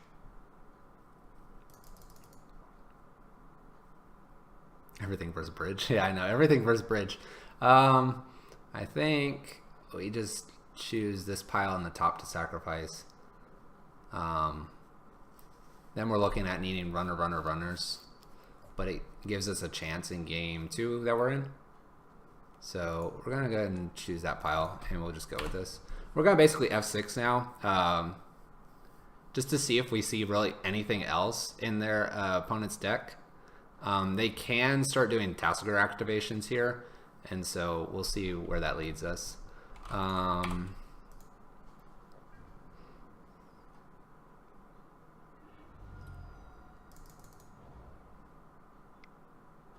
Playing the Ritual in response to the Lily ult wasn't really going to do much for us. Our opponent is making us discard, which is fine. It means it'll be further along to get to Tassiger. Play our land and pass. At this point, I really am just looking to see if they have anything new for us.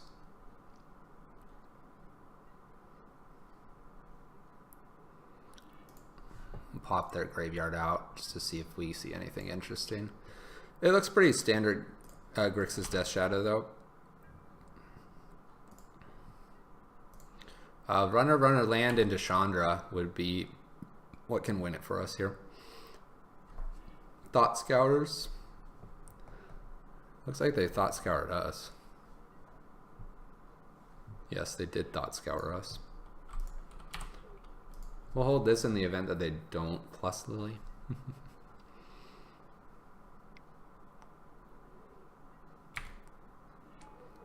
Snapcaster. Call against command. Alright, and we're going to concede to that. So, really quick, we glance here to see what we showed them.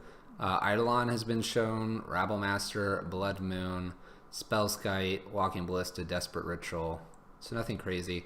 Actually, when we look at this, we milled Ensnaring Bridge in a mountain, and we drew actually quite a bit of mountains. So let's try not to get destroyed by Liliana here. We're gonna bring Sorcerer's Spyglass in instead of Walking Ballista. That way we can turn off a Liliana. Culligan's command is still a problem for us, and just something I don't think we can get around. Boyle's cute. I don't think we want Boyle though. Is there any way to get this other Eidolon in here?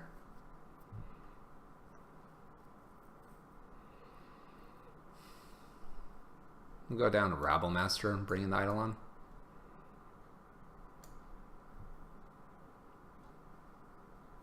I think that could work. Sorcerer's Spyglass, Eidolon. Boyle's cute. I don't know if Boyle's worth it though. I don't know if we like this Chandra here.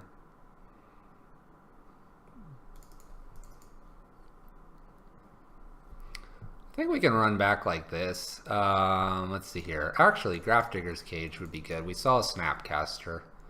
What could we bring in there instead of this Chandra and something else?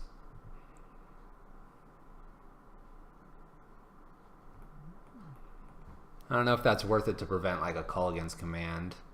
They don't usually get to enough mana really to do a lot of Snapcasters and stuff.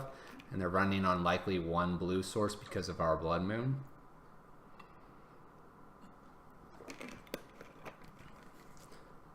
So is Grafdigger's any better? Probably not. We'll just submit this. We'll bring in the Spyglasses for Liliana, now that we know for sure they're Grixis. I would like to play first, yes. Alright, this is a keep. The reason this is a keep is we have Chalice on 1. There's no other reason to go looking for anything else. It'll be a little bit before we get a Magus or a Rabble Master, but on 1 here is just tough for them to beat. Boyle's same shit. Boyle's cute.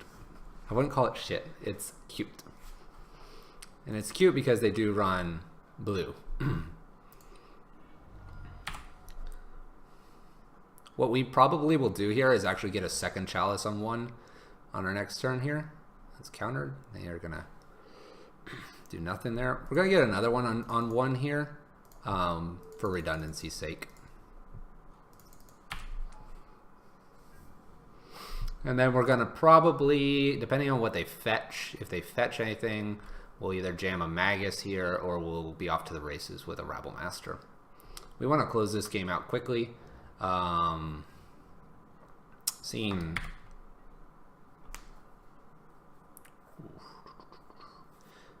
we actually want to avoid probably a Liliana here, so we'll probably Magus.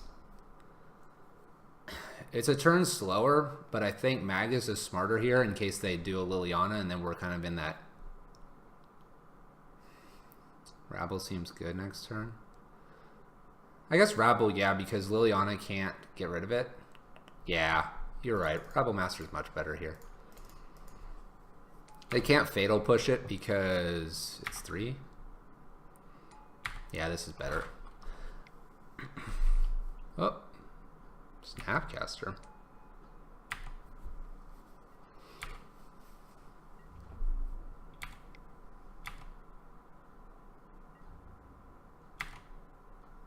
Yeah, Lily does something versus 1 dude, though. Lily does something versus 1 dude here, guys.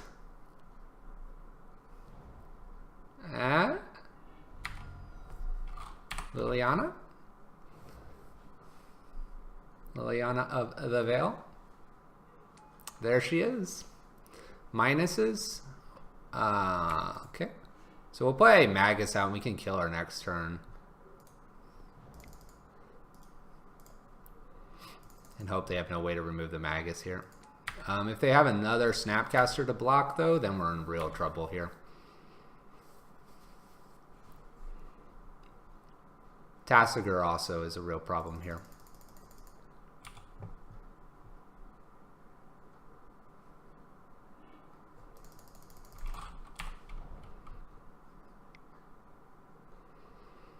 Oh boy.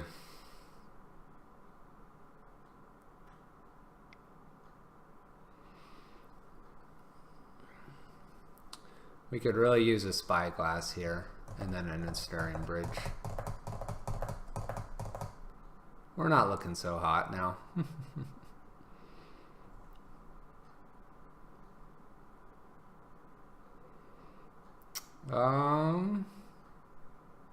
Yeah, now what?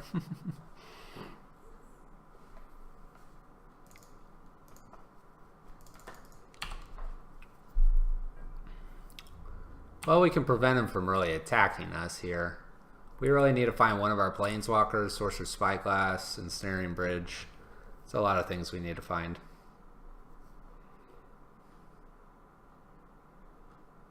Especially with probably a second Tasigur here.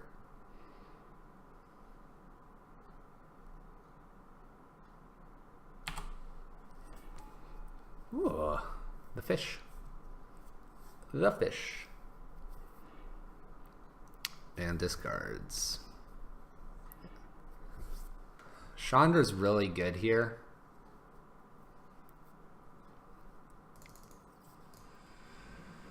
The question is, where is Chandra going?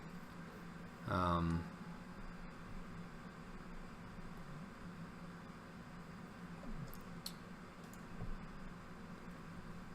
think we're gonna, wow. I think we need to go at Liliana here. Because then it prevents us from losing Chandra immediately. We're in a tough spot though. We'll see what happens here. Attacks with the fish.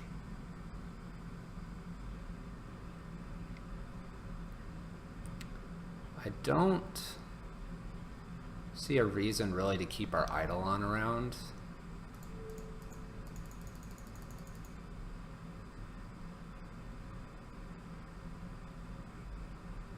Yeah, they're not super punished by our chalices. There's not really a reason for me to try to save the other chalice and put it on 2 because they have so many Culligan's commands. I think we want to, yeah, surprising he didn't attack with both. I mean, attacking with both would make me have to chump with both to keep Lily off the table with a Chandra activation. I think...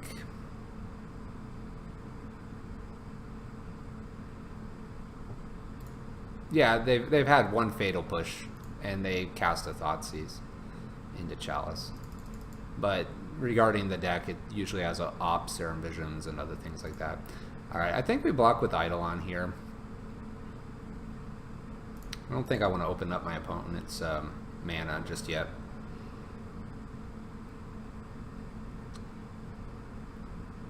Alright, and they discard.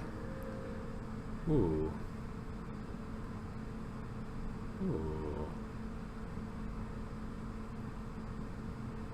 Ooh. Yeah. Yeah, Jadra, maybe he did. So we're jamming Hazoret. The question is, can we somehow... what are we doing with Hazoret here? I think we're hanging back to block. Yeah, it's a really good draw here. It's a very good draw. What are we doing with Hazoret? Are we just hanging back with Hazoret? I think we are. It blocks, and now that our opponent did not,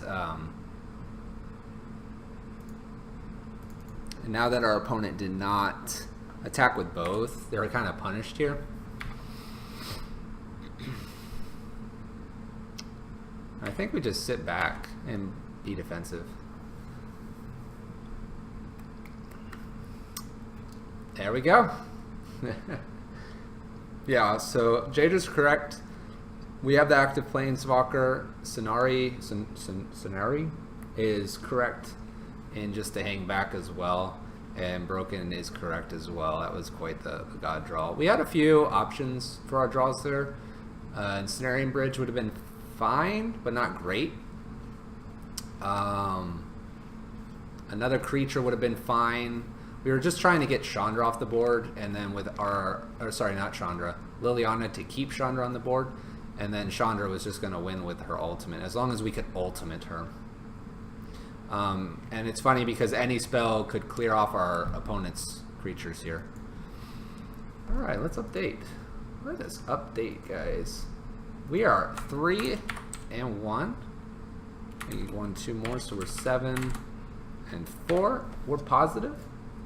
So we've got our money back. We got one more game to play tonight.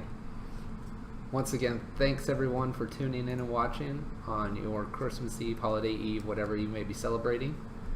I do appreciate it. I got one more game in me.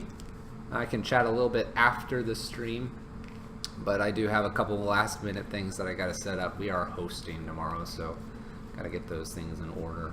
So we got one more here. Let's hope we can get the 4-1. 4-1 would be pretty sweet. I've been having pretty bad luck with this deck lately. 4-1 is the dream.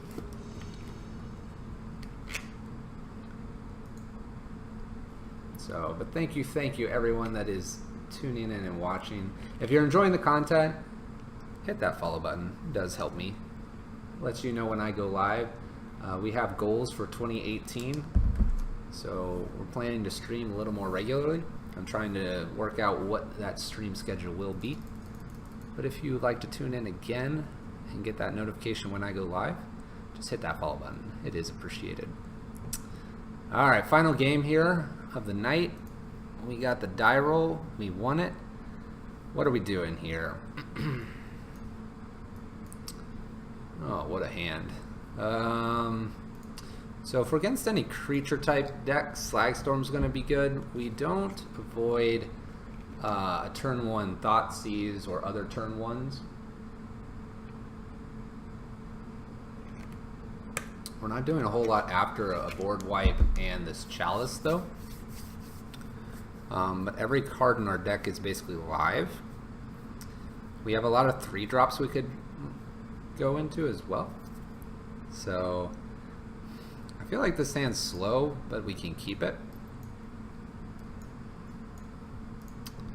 So we'll go ahead and try it.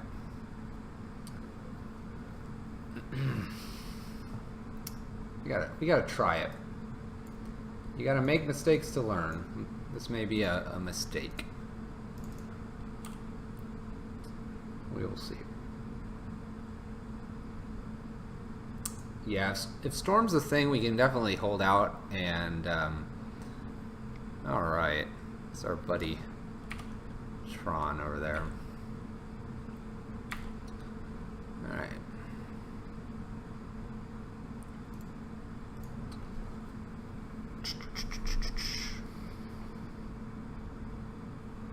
Yeah, if it was Storm, we'd Chalice on 2. Chalice on 2 is really good against Storm. Alright, we have the turn 2 Chandra, but we also are playing against our friends Tron. Turn 2 Chandra gets 1 point of damage in and is not particularly fast. I think we want a Chalice on 1. We're looking at probably Big Tron here again. And although Blood Moon is an okay draw, I think actually Chalice on 1 is going to stop them from Ancient Stirrings and other Expedition maps and Spheres. So we'll go ahead and throw the Chalice on 1. We can definitely get Chandra out next turn to start digging. This is where I think Chandra can dig better than the other Chandra, because if we do get that Ensnaring Bridge, she won't fill up our hand. And Chandra can also play lands. We are kind of hoping for a Blood Moon, though, here. Especially if this is Sylvan Scrying, which it is.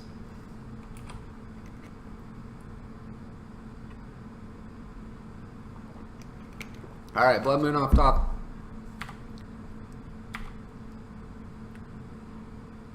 It's very mountain-like. Alright. Well, we're going to run Outer Chandra here.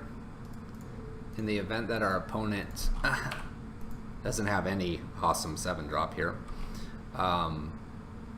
we can dig. And that's what we're going to be wanting to do here. Maybe they, you know, don't have Karn. Or maybe they do have Karn, you know. I don't think we're going to win this. Chalice for 1 is still good. I think it's the correct play. It's hard to say if they had Sylvan Scrying or not. Alright. What's cool here is we can actually do 3 to each player. We can get rid of... we tap too much. We can get rid of Karn.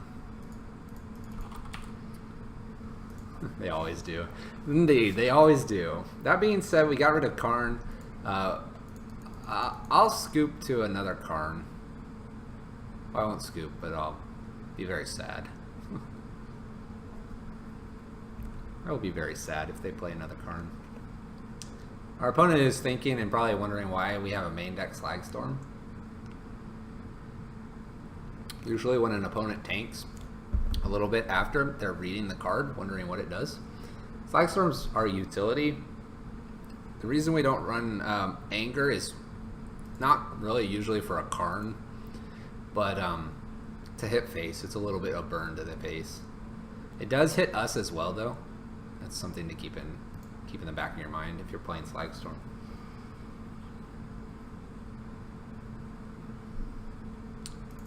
Our opponent is really tanking. I think their plan was definitely the Karn and just to win from there. They did get rid of our Planeswalker, but maybe they don't have a follow-up. Who knows? Could be monochromatic stars or something. We'll see. Hopefully no, like, Tron land, Ulamog, get rid of Chalice and land and make us hate playing Magic. 9 mana. I think 2, 4, 6, 9. Big Daddy and O-Stone. Alright, so we're looking for Ensnaring Bridge here. That's a monkey. We'll cast our monkey, we'll play our land, and we'll pass the turn. At this point, we've kind of dumped our mana into, or dumped our hand into the Chandra and Chalice at the beginning. And this is where we don't have much of a follow-up. I'm just going to take this hit.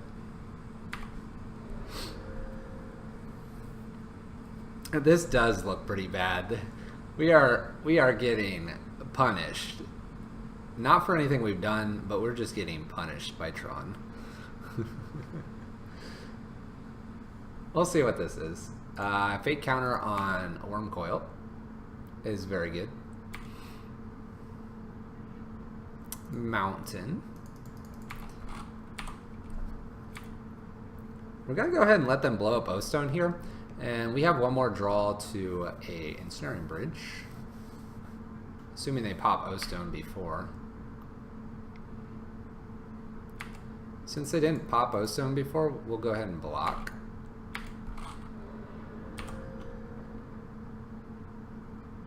Hi, Blood Moon. You're a little late. Really awkward with the Oblivion Stone, too. I don't think our opponent is going to just not think we're playing Blood Moons. You'd scoop. What I'm going to do here, I do agree with the scoop, but I'm going to basically F6 just to see if we get any more information. Mainly, like, is it the Ulamog version? Is it an Ugin version? Or other things. We can also talk about what we're gonna sideboard. So it's Sorcerer's Spyglass.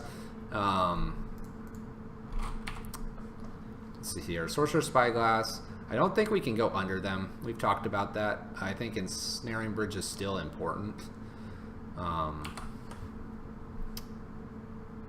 don't know, because there's an argument for trying to go under them. So Torpor Orb is not very good because Ulamog is on cast. Spellskite is okay, but not great because we would need 2 things. Sorcerer's Spyglass is an all-star here. Hazoret is a potential yes. It's not Bluetron like earlier, so Boil's not going to happen. Eidolons are potential. So what do we not like? Slagstorm's not good, even though it did stuff that game. Braids are fine. Shattering Sprees are fine as well. Slagstorms are bad. Rabble Master likely isn't going to do it. as well. So we did something like this for Blue Tron.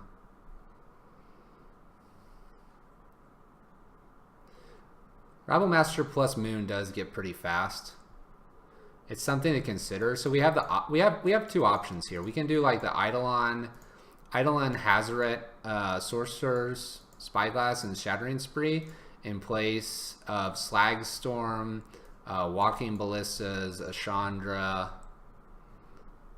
an Ensnaring Bridge. All right, chat. Do we want to go aggro or control? I'll let chat decide. Spyglasses are coming in. That's pretty important. Aggro or aggro or control. All right, I'm seeing we need a clock. All right, we're gonna bring our aggressive package in. Shattering Spree's in. Walking Ballista's questionable. Chandra's out. Aggro seems bad. I agree. Aggro does seem bad. Too many Judge Hearts to play aggro. Alright, alright. Get rid of the Eidolons, bring in Ensnaring. So Ensnaring Bridge stops things from happening to us. What do we have? Slag Storm's out. Braids are fine. And 2, 3 Rabble Masters. 1 Eidolon in for a Rabble Master. Something like this, maybe. Spellskite instead of Eidolon. Probably a little better. So something like this. We have this for removing a couple options. Yeah, Karn is just massive.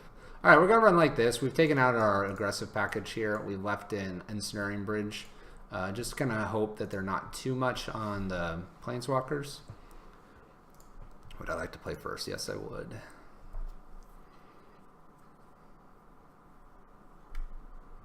You play Lantern instead in the matchup. I agree with you to some extent.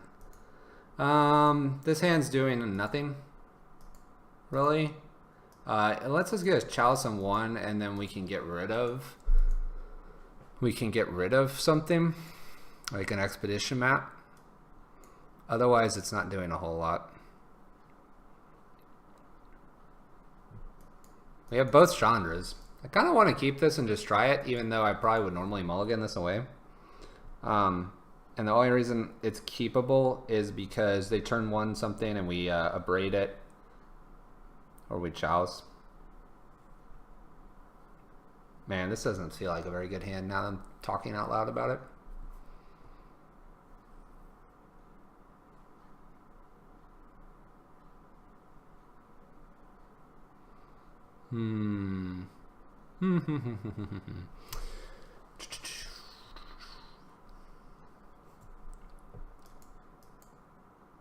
I don't know. I don't think this is a keep. Now that I've thought about it for a little bit, I think we really want Blood Moon.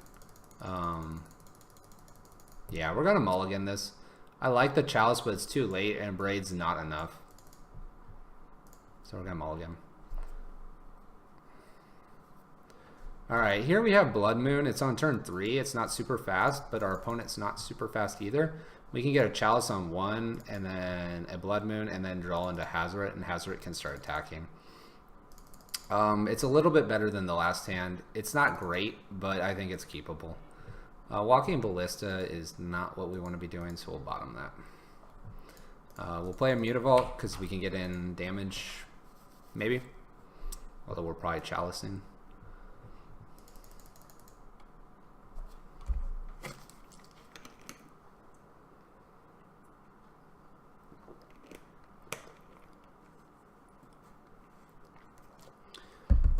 Like Wormcoil, ever since Wormcoil's been coming back to the Tron list, it makes it very hard to play Rabble Master into it because your plan is to force attack and they can just eat Rabble Master no matter how big it gets. A lot of things just eat Rabble Master, but then they can just eat tokens as well until you get a bridge down to stop that, and then they just gain a ton of life. I agree. Destroy target land. This hand is much better.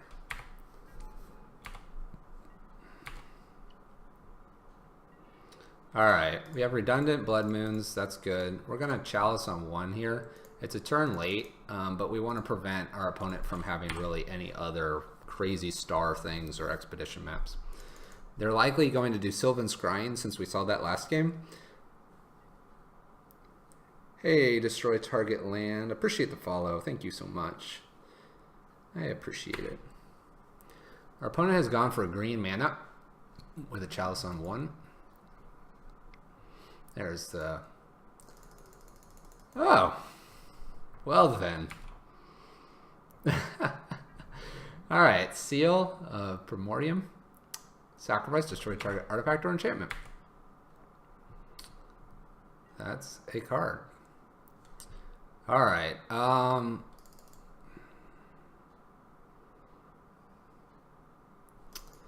let's see here. Well, I think we Blood Moon. We have a second Blood Moon. And just see what they decide to prioritize, whether it's Blood Moon or the Chalice here. We'd like to play Hazoret, but Hazoret can't attack just yet. Hazoret might be able to attack here shortly, though, so if that's the case, we're going to try that. Our opponent does have the ways to dig, though, it appears, so we'll see how that goes.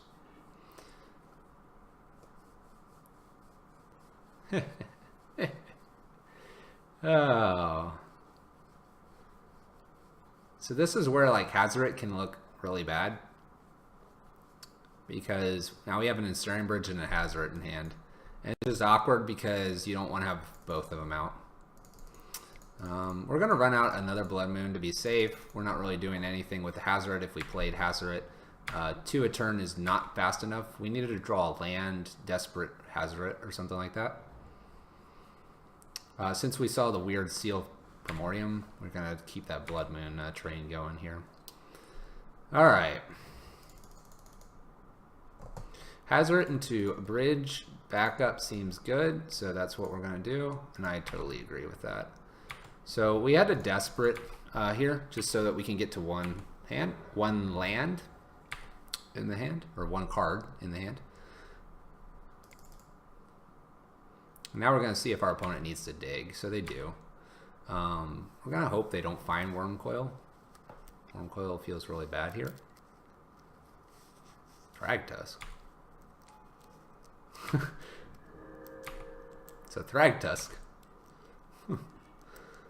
What is this?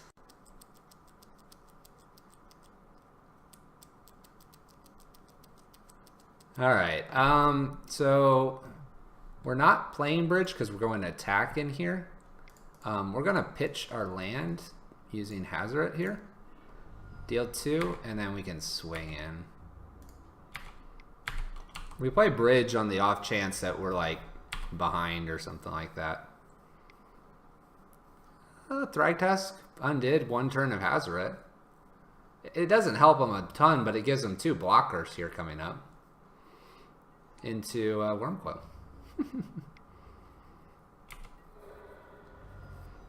Alright. Here we're going to Bridge more than likely. There's 0 reason to attack with Hazoret at this point because of the Wormcoil. We can't kill the Wormcoil. Well,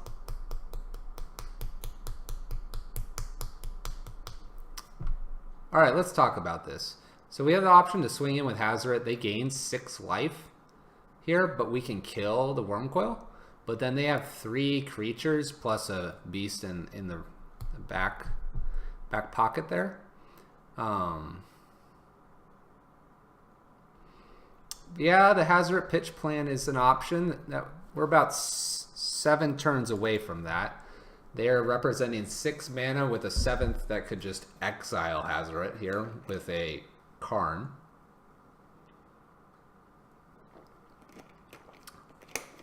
And I'm not saying we can't just play so safe that we can't do certain things. I think let's just Bridge and start pitching. And I know that's going to give our opponent a couple land draws, but maybe we play Walking Ballista on 2, and then we do the pitch, and we have another creature. It's a lot of turns, it is. This is why Tron is probably our worst matchup, because Tron just naturally will draw their 7th land here and jam Karn and ruin our day. Possibly. We definitely could have gone under. At this point, though, I don't think we would have gotten under a Thragtusk.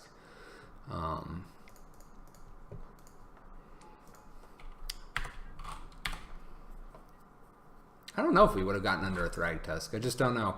Gaining 5 with a follow-up of a Wormcoil is pretty good. We did have the Mutavault. You know, if we had the Rabble Master, we could have had that plan. Oh boy, Wormcoils. All right. So here I think we have 2 options. Option 1 is to just fling something. Option 2 is actually to play Walking Ballista on 2. I like playing Walking Ballista on 2 in the event that we get just land flooded here. We could do some things with Walking Ballista as well. It is 2 points of damage, but it's in the reserve of Walking Ballista, and in the event that they can get rid of Ensnaring Bridge and attack in, we can take a Walking Ballista and prevent life gain from one of these Wormcoils.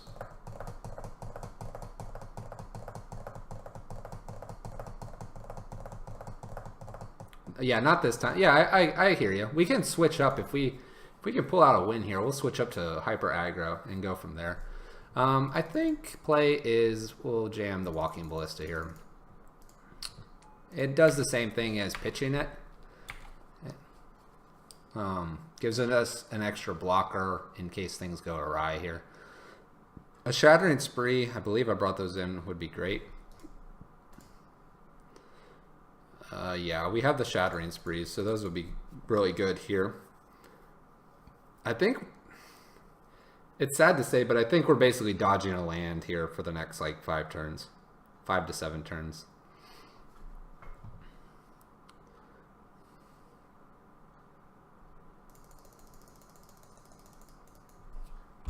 Which is tough, but I think we're gonna play autopilot here just to save time in the event that we do pull this win out.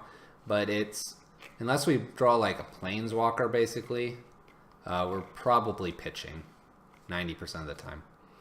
So we'll pass, pitch. Hopefully you draw a Chandra or something.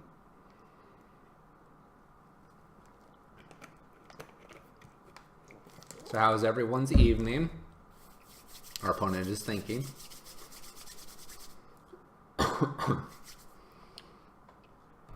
Hopefully going well. Hopefully you've gotten everything you needed with stores being closed tomorrow. At least in America. I think mostly around the world too.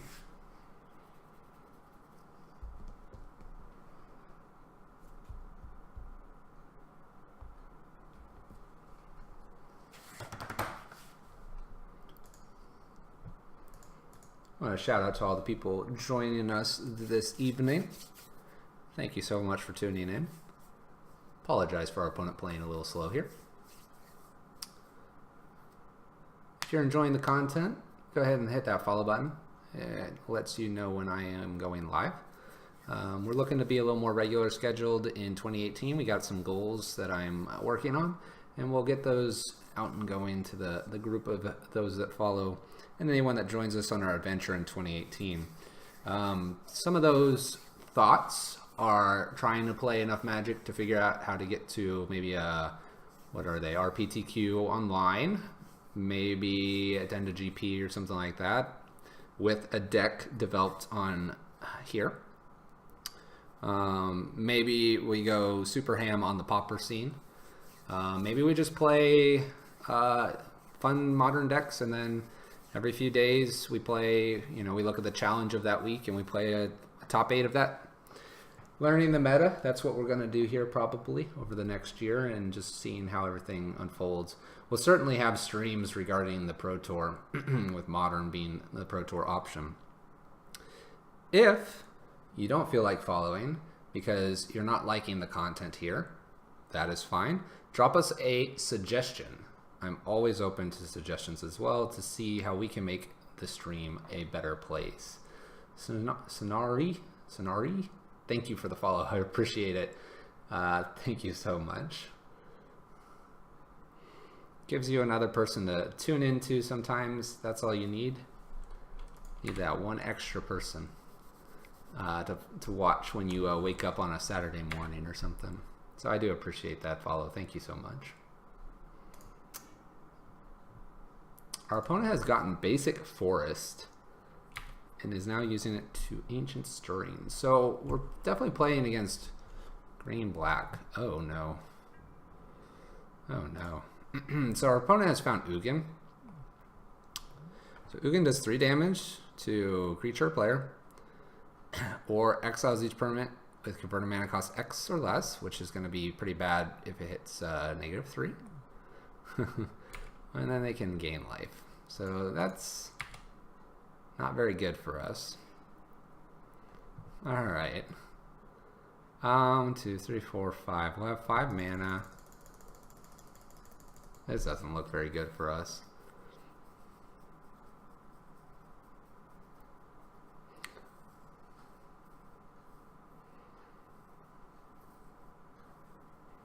So he probably does it for 4.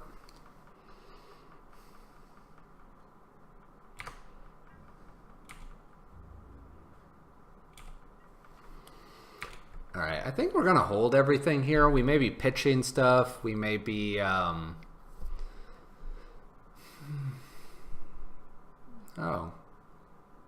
Hi there, Karn. Oh, no. Not like this.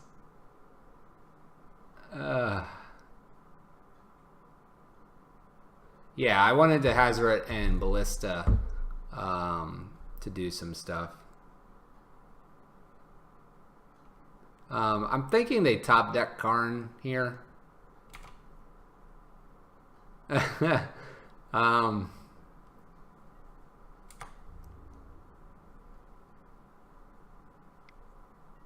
Man, oh man. Okay, so we're about to get punched in the face for a whole bunch. What can we do here? We can actually remove 1 worm coil, take no lifelink from the other worm coil, and take care of Karn here. We have a lot of lines, but they have an Ugin as well. Ugin's possibly next turn.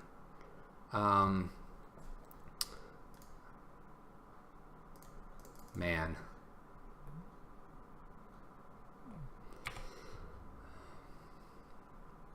Oh, we have done this incorrectly. Oh, we did that incorrectly. We needed to pitch Simian Spirit Guide before we went to blockers. All right. Well, actually, we probably don't want the lifelink or death touch tokens on the other side of the battlefield, so I think we're okay with this. We're gonna... We live to learn. Exactly. We live to learn. All right, we're going to declare... Oh, gosh. It's too late, guys. It's too late, and we're clicking through a Moto incorrectly. We have clicked incorrectly. We have punted through the roof. We are going to die. It's been fun. So the play was, and the reason we ticked up the Walking Ballista is to get rid of this Karn. That being said, I just don't know if we have enough anyway. Big scoops. Yes, big scoops. Yeah. I'm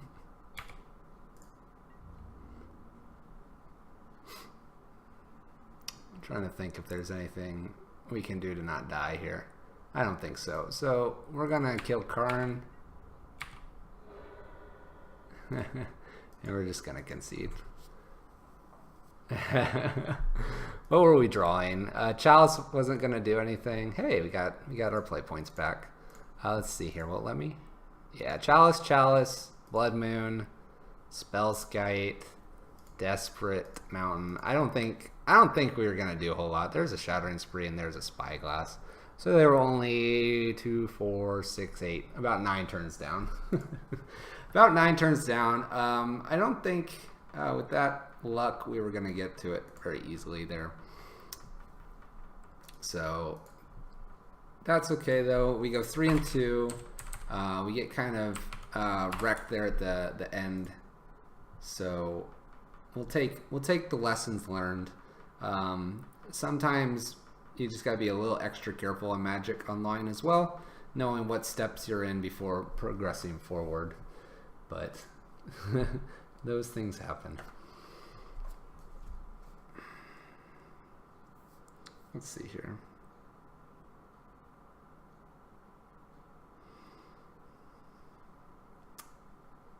Let's see here. So that's the league. Trying to think what we could do here. If there's anything we could do before we have 99 play points.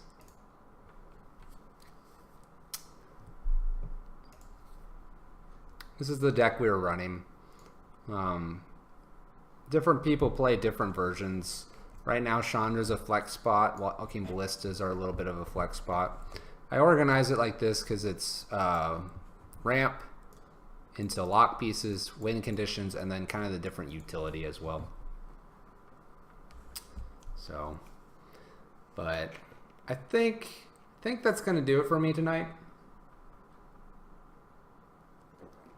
Like I said, drop a follow, come follow me. 2018, we're going to do some cool stuff. Hopefully get better. There's always an opportunity to play better, and hopefully people will learn as well along the way. Always encourage the discussion, things like that.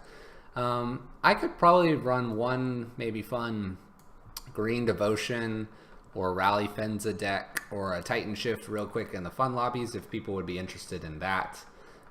So I could play one game like that real fast if people were interested, kind of as a little bit of a thank you for tuning in. I do have Scape Shift as well. So let me know in the chat if you'd like to see one more game, just kind of a fun one. Lil Wag, thank you for the follow. Appreciate it. Thanks for joining the group here. It's much appreciated.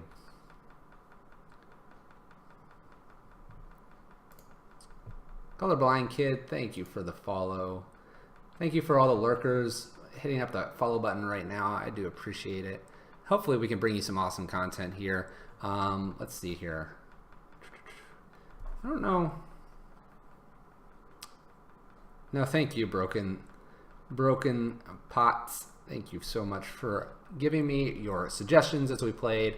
I'm here to learn. So any content that I was able to provide to you, hopefully you're learning as well. It really helps us all out getting better at Magic. Who knows? Maybe we'll just stumble across some really crazy deck that maybe we'll just then brew it as well. Who knows? That's the great thing about Magic Online. That's the great thing. Community also, you know, the community has its ups and downs, and I think really when you're streaming, you got a group playing Magic. That's where it's at. It's the fun stuff. So any interest in like a green, let's see here. I have Green Devotion, I have Escape Shift, Bring the Light, Bant, and Rug, traditional. I have Rally Fenza, and I have a Titan Shift. Any interest in those? If there's no interest in those, that's cool too. But I thought I'd offer, since we have a little bit of a crowd here, offer one last game if it tickles anyone's fancy here.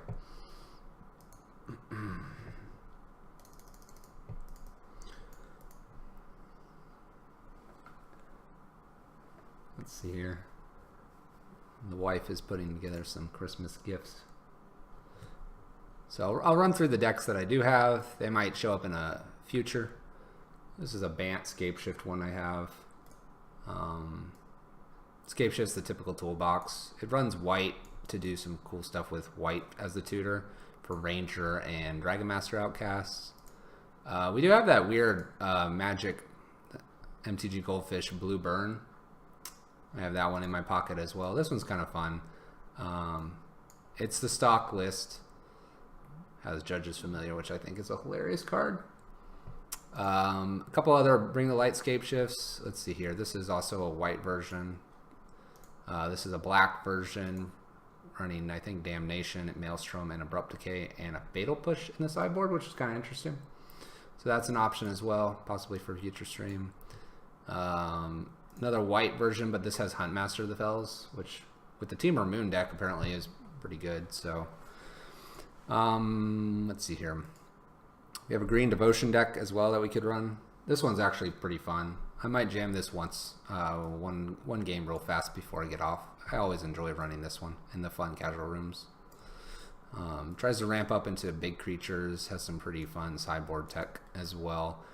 Plays kind of a weird Ponza type strategy as well. We have Pyro Prison, which is the deck that we're going to probably run the most for right now, trying to get better.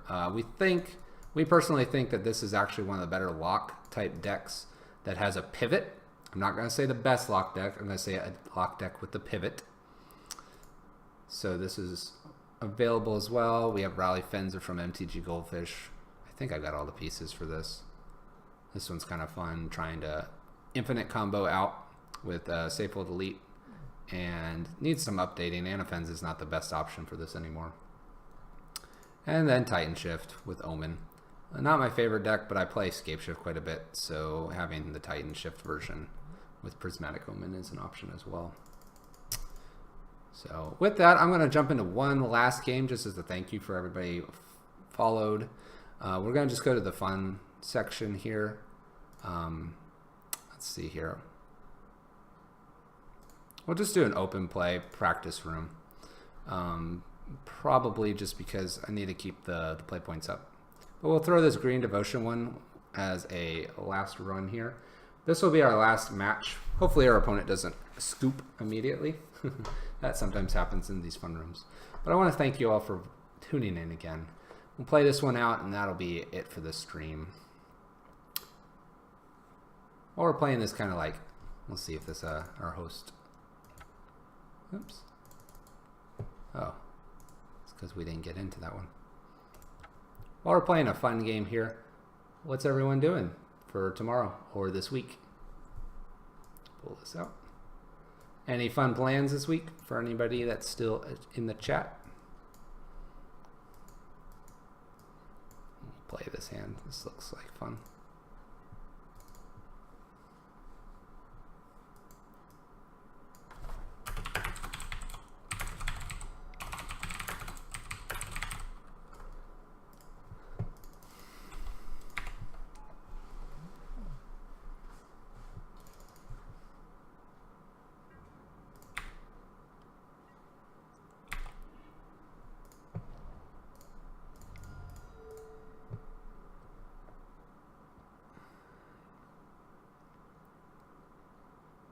Any cool plans for anybody this week that cares to share while we play this last game?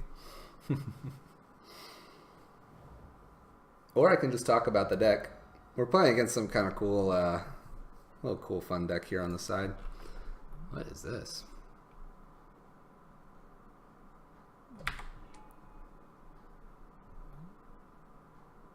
It's like a ramp -1/-1 creature thing.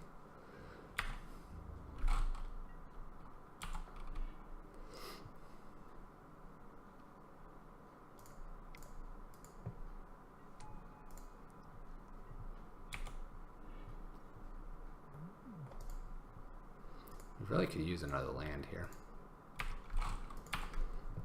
Could really use another land. Alright, well, I'll talk about the deck a little bit just because we're having fun. This is Green Devotion. It does some weird, crazy stuff with trying to ramp out. We're not doing a very good job of it here.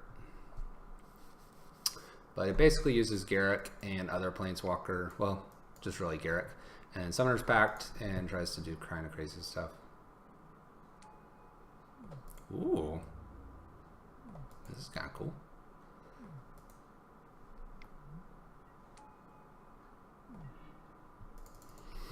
All right, we're really not finding a whole lot here. We really, really, really could use a land.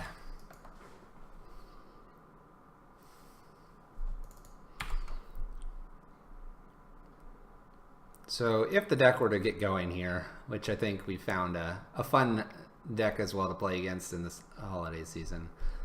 Uh-oh.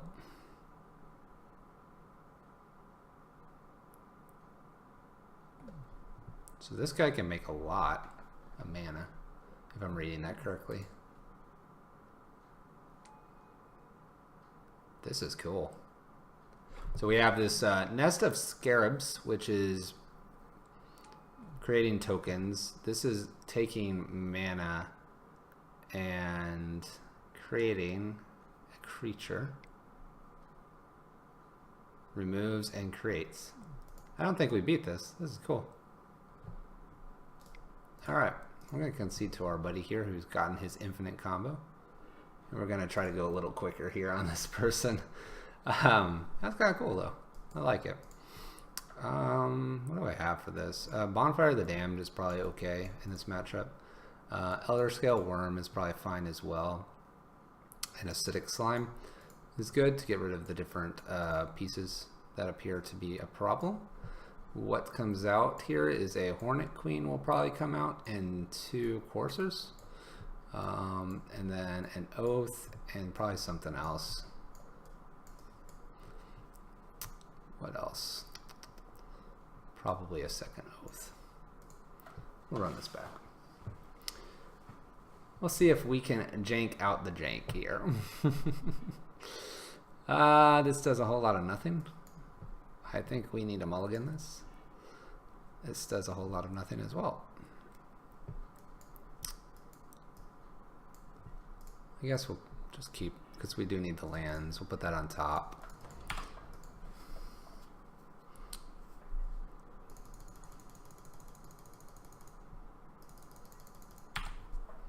We'll see what our fun opponent here does.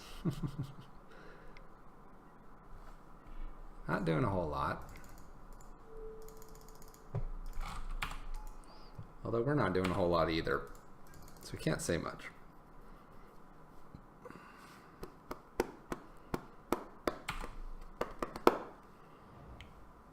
Maybe it was a mistake to play Green Devotion in the fun room. What is this guy? When ideas come at me, put minus 1 on target creature. Nice.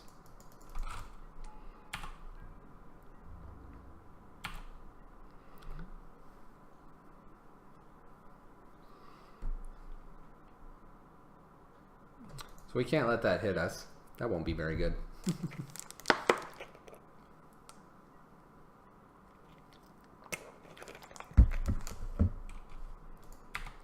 Alright, this is the guy that puts stuff on him and taps. Makes mana.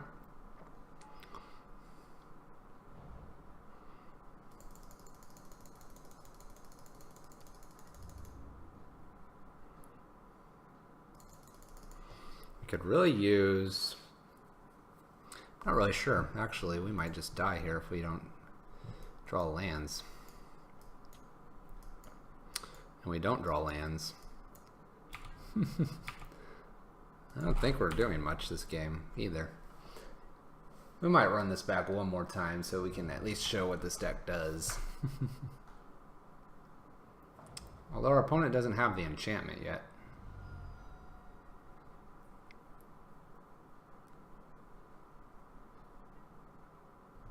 But now they can make mana.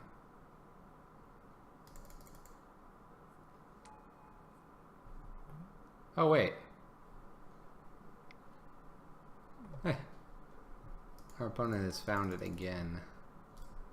Alright. Our opponent can do it. Let's run one more back. I want to show what this deck does. What? Go away. Join this person. We won't join this person.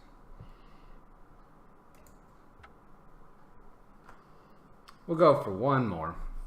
One more to try to finish out the night with a win.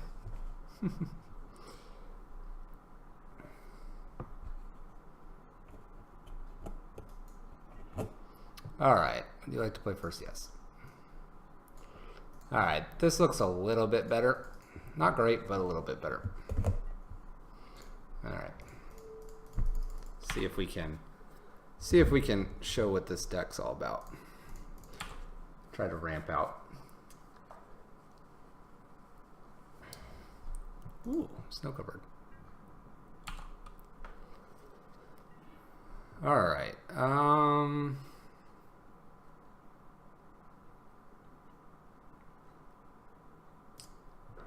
I think we want to get actually Nissa out here.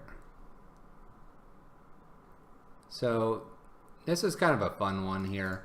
Nissa helps us get wide with creatures so that when we kind of go off the turn that we want to win, we get to Crater Hoof and have multiple creatures. So that's kind of the deck building decision here. It's pretty sweet.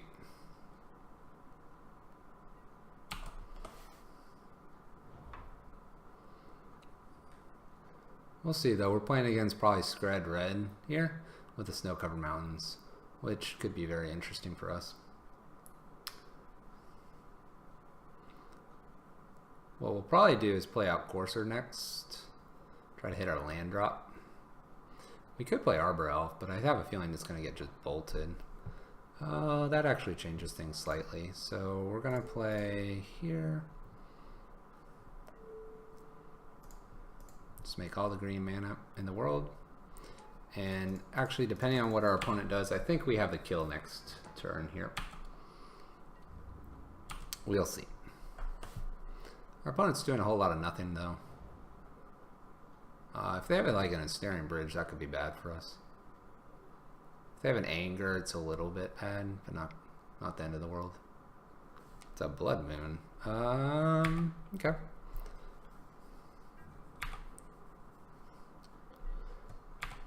Lands? Oof. I don't think we can win here. I needed a land.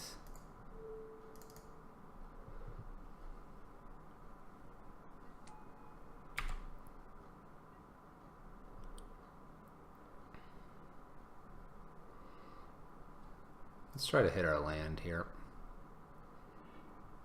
That's not our land.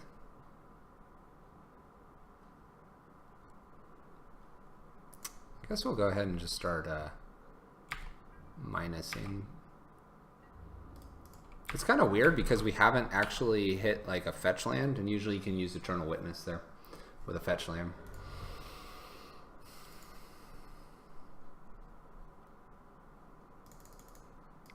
We'll see what our opponent plays here though.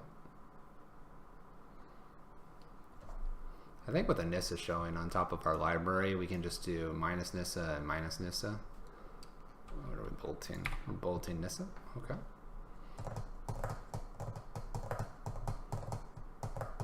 I think we could still can play Nissa, play Eternal Witness to get back Nissa. Kind of wish I could get rid of this Blood Moon.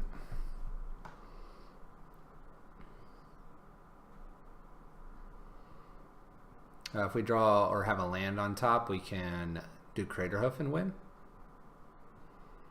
Just depends what our opponent does here.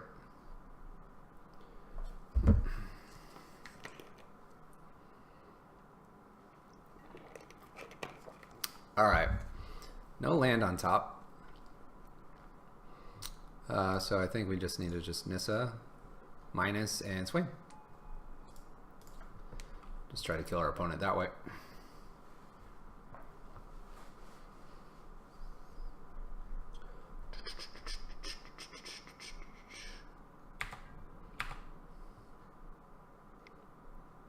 It's gonna bolt something, I would imagine. Probably the Arbor Elf.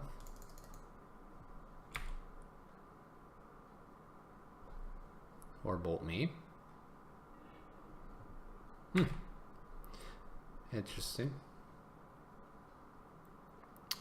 Our opponent is doing a lot to our face here, and then redirecting a lot to our planeswalkers. I think we got it. Yeah. All right. little scred red kind of thing going on here. We'll bring in the acidic slimes just in case things get kind of crazy. Take out the coursers. And I don't think there's really anything else for us to really bring in at this point, because we're just looking to avoid like an ensnaring bridge. Blood Moon really doesn't hurt us that much.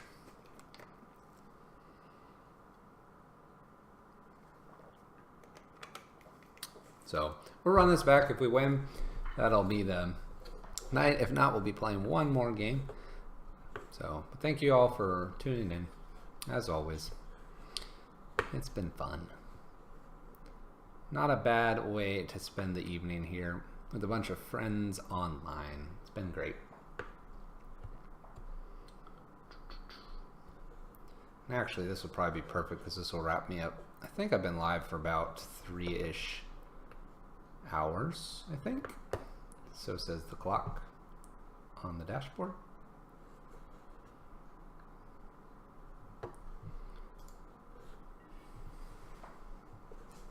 All right. Let's see what our opponent plays here. Yeah, there we go. This is more like what the deck should look like on the opening hand. We're gonna actually attempt to bird, I think. And then we drew a Nykthos, which is really good. If we can, we'll get Nissa down here. The Mind Stone, that's kind of cool. Yeah.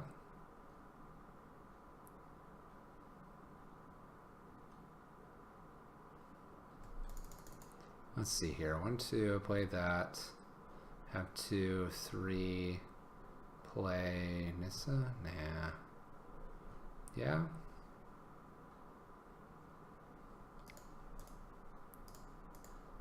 I think that's good to get Nissa out here.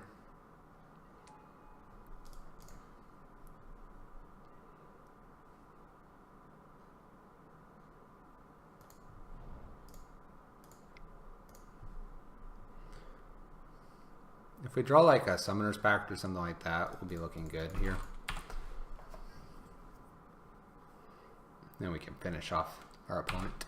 Mind Stone's pretty cool though. So we've got kind of like a little bit of a draw here, a little bit of a ramp. 4 mana Planeswalker.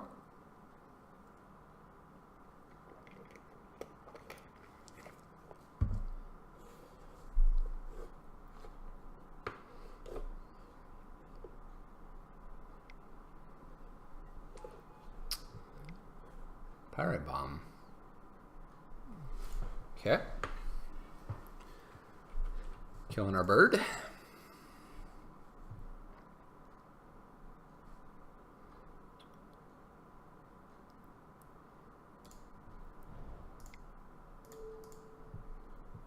I think we'll just kind of ramp up here.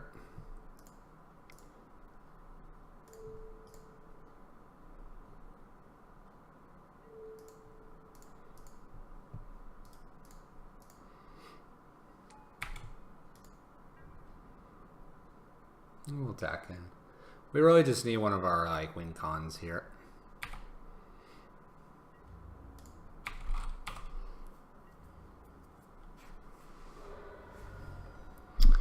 Just need one of our win cons. 5 mana. Ooh, Storm Breath. Woo! Woo! It's a big boy.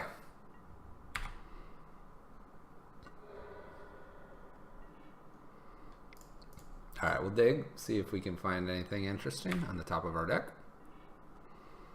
We find a Burning Tree Emissary and a Birds of Paradise. We'll take the bird. Bird actually protects Nissa here.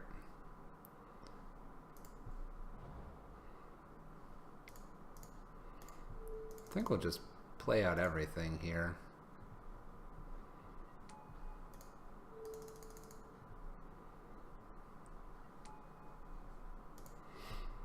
Play out everything.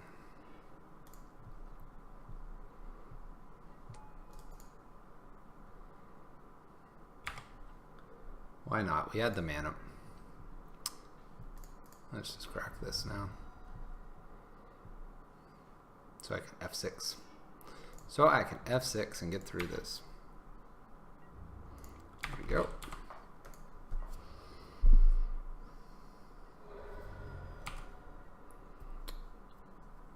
So I think it's worth blocking here.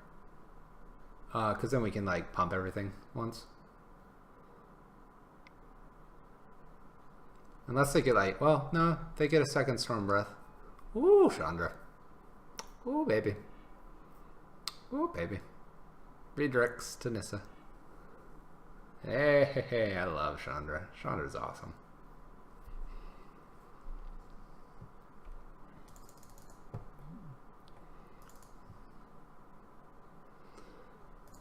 Alright. I think our opponent's trying to decide if they need to hold back or not to keep Chandra alive. I don't think they need to be worried. I think they should just slam in.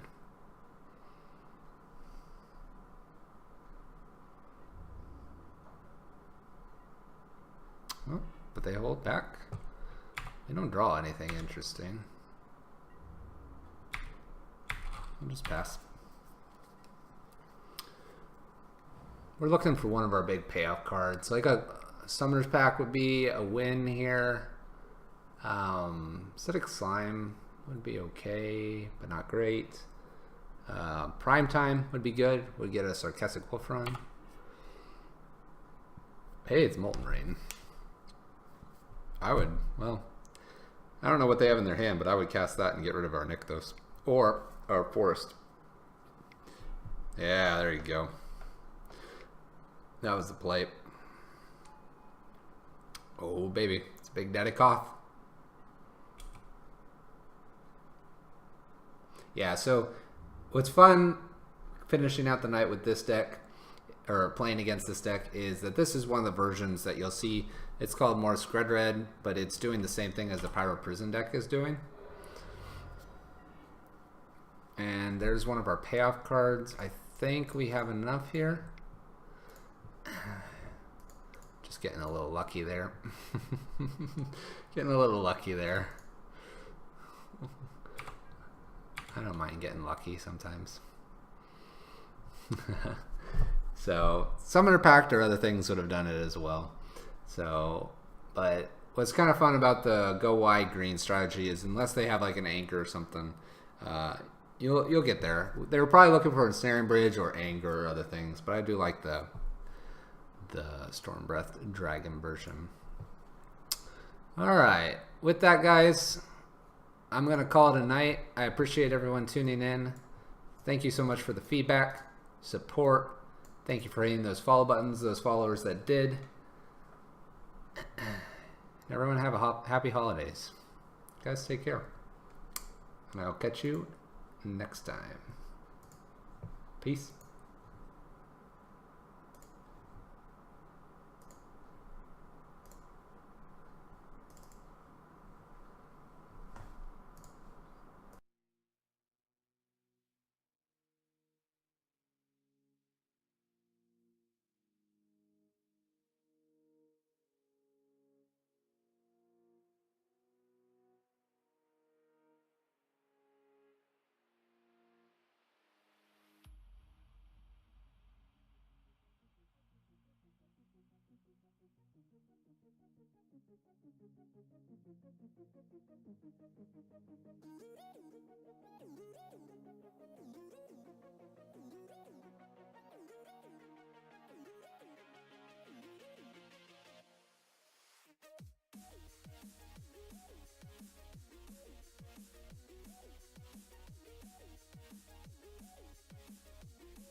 you.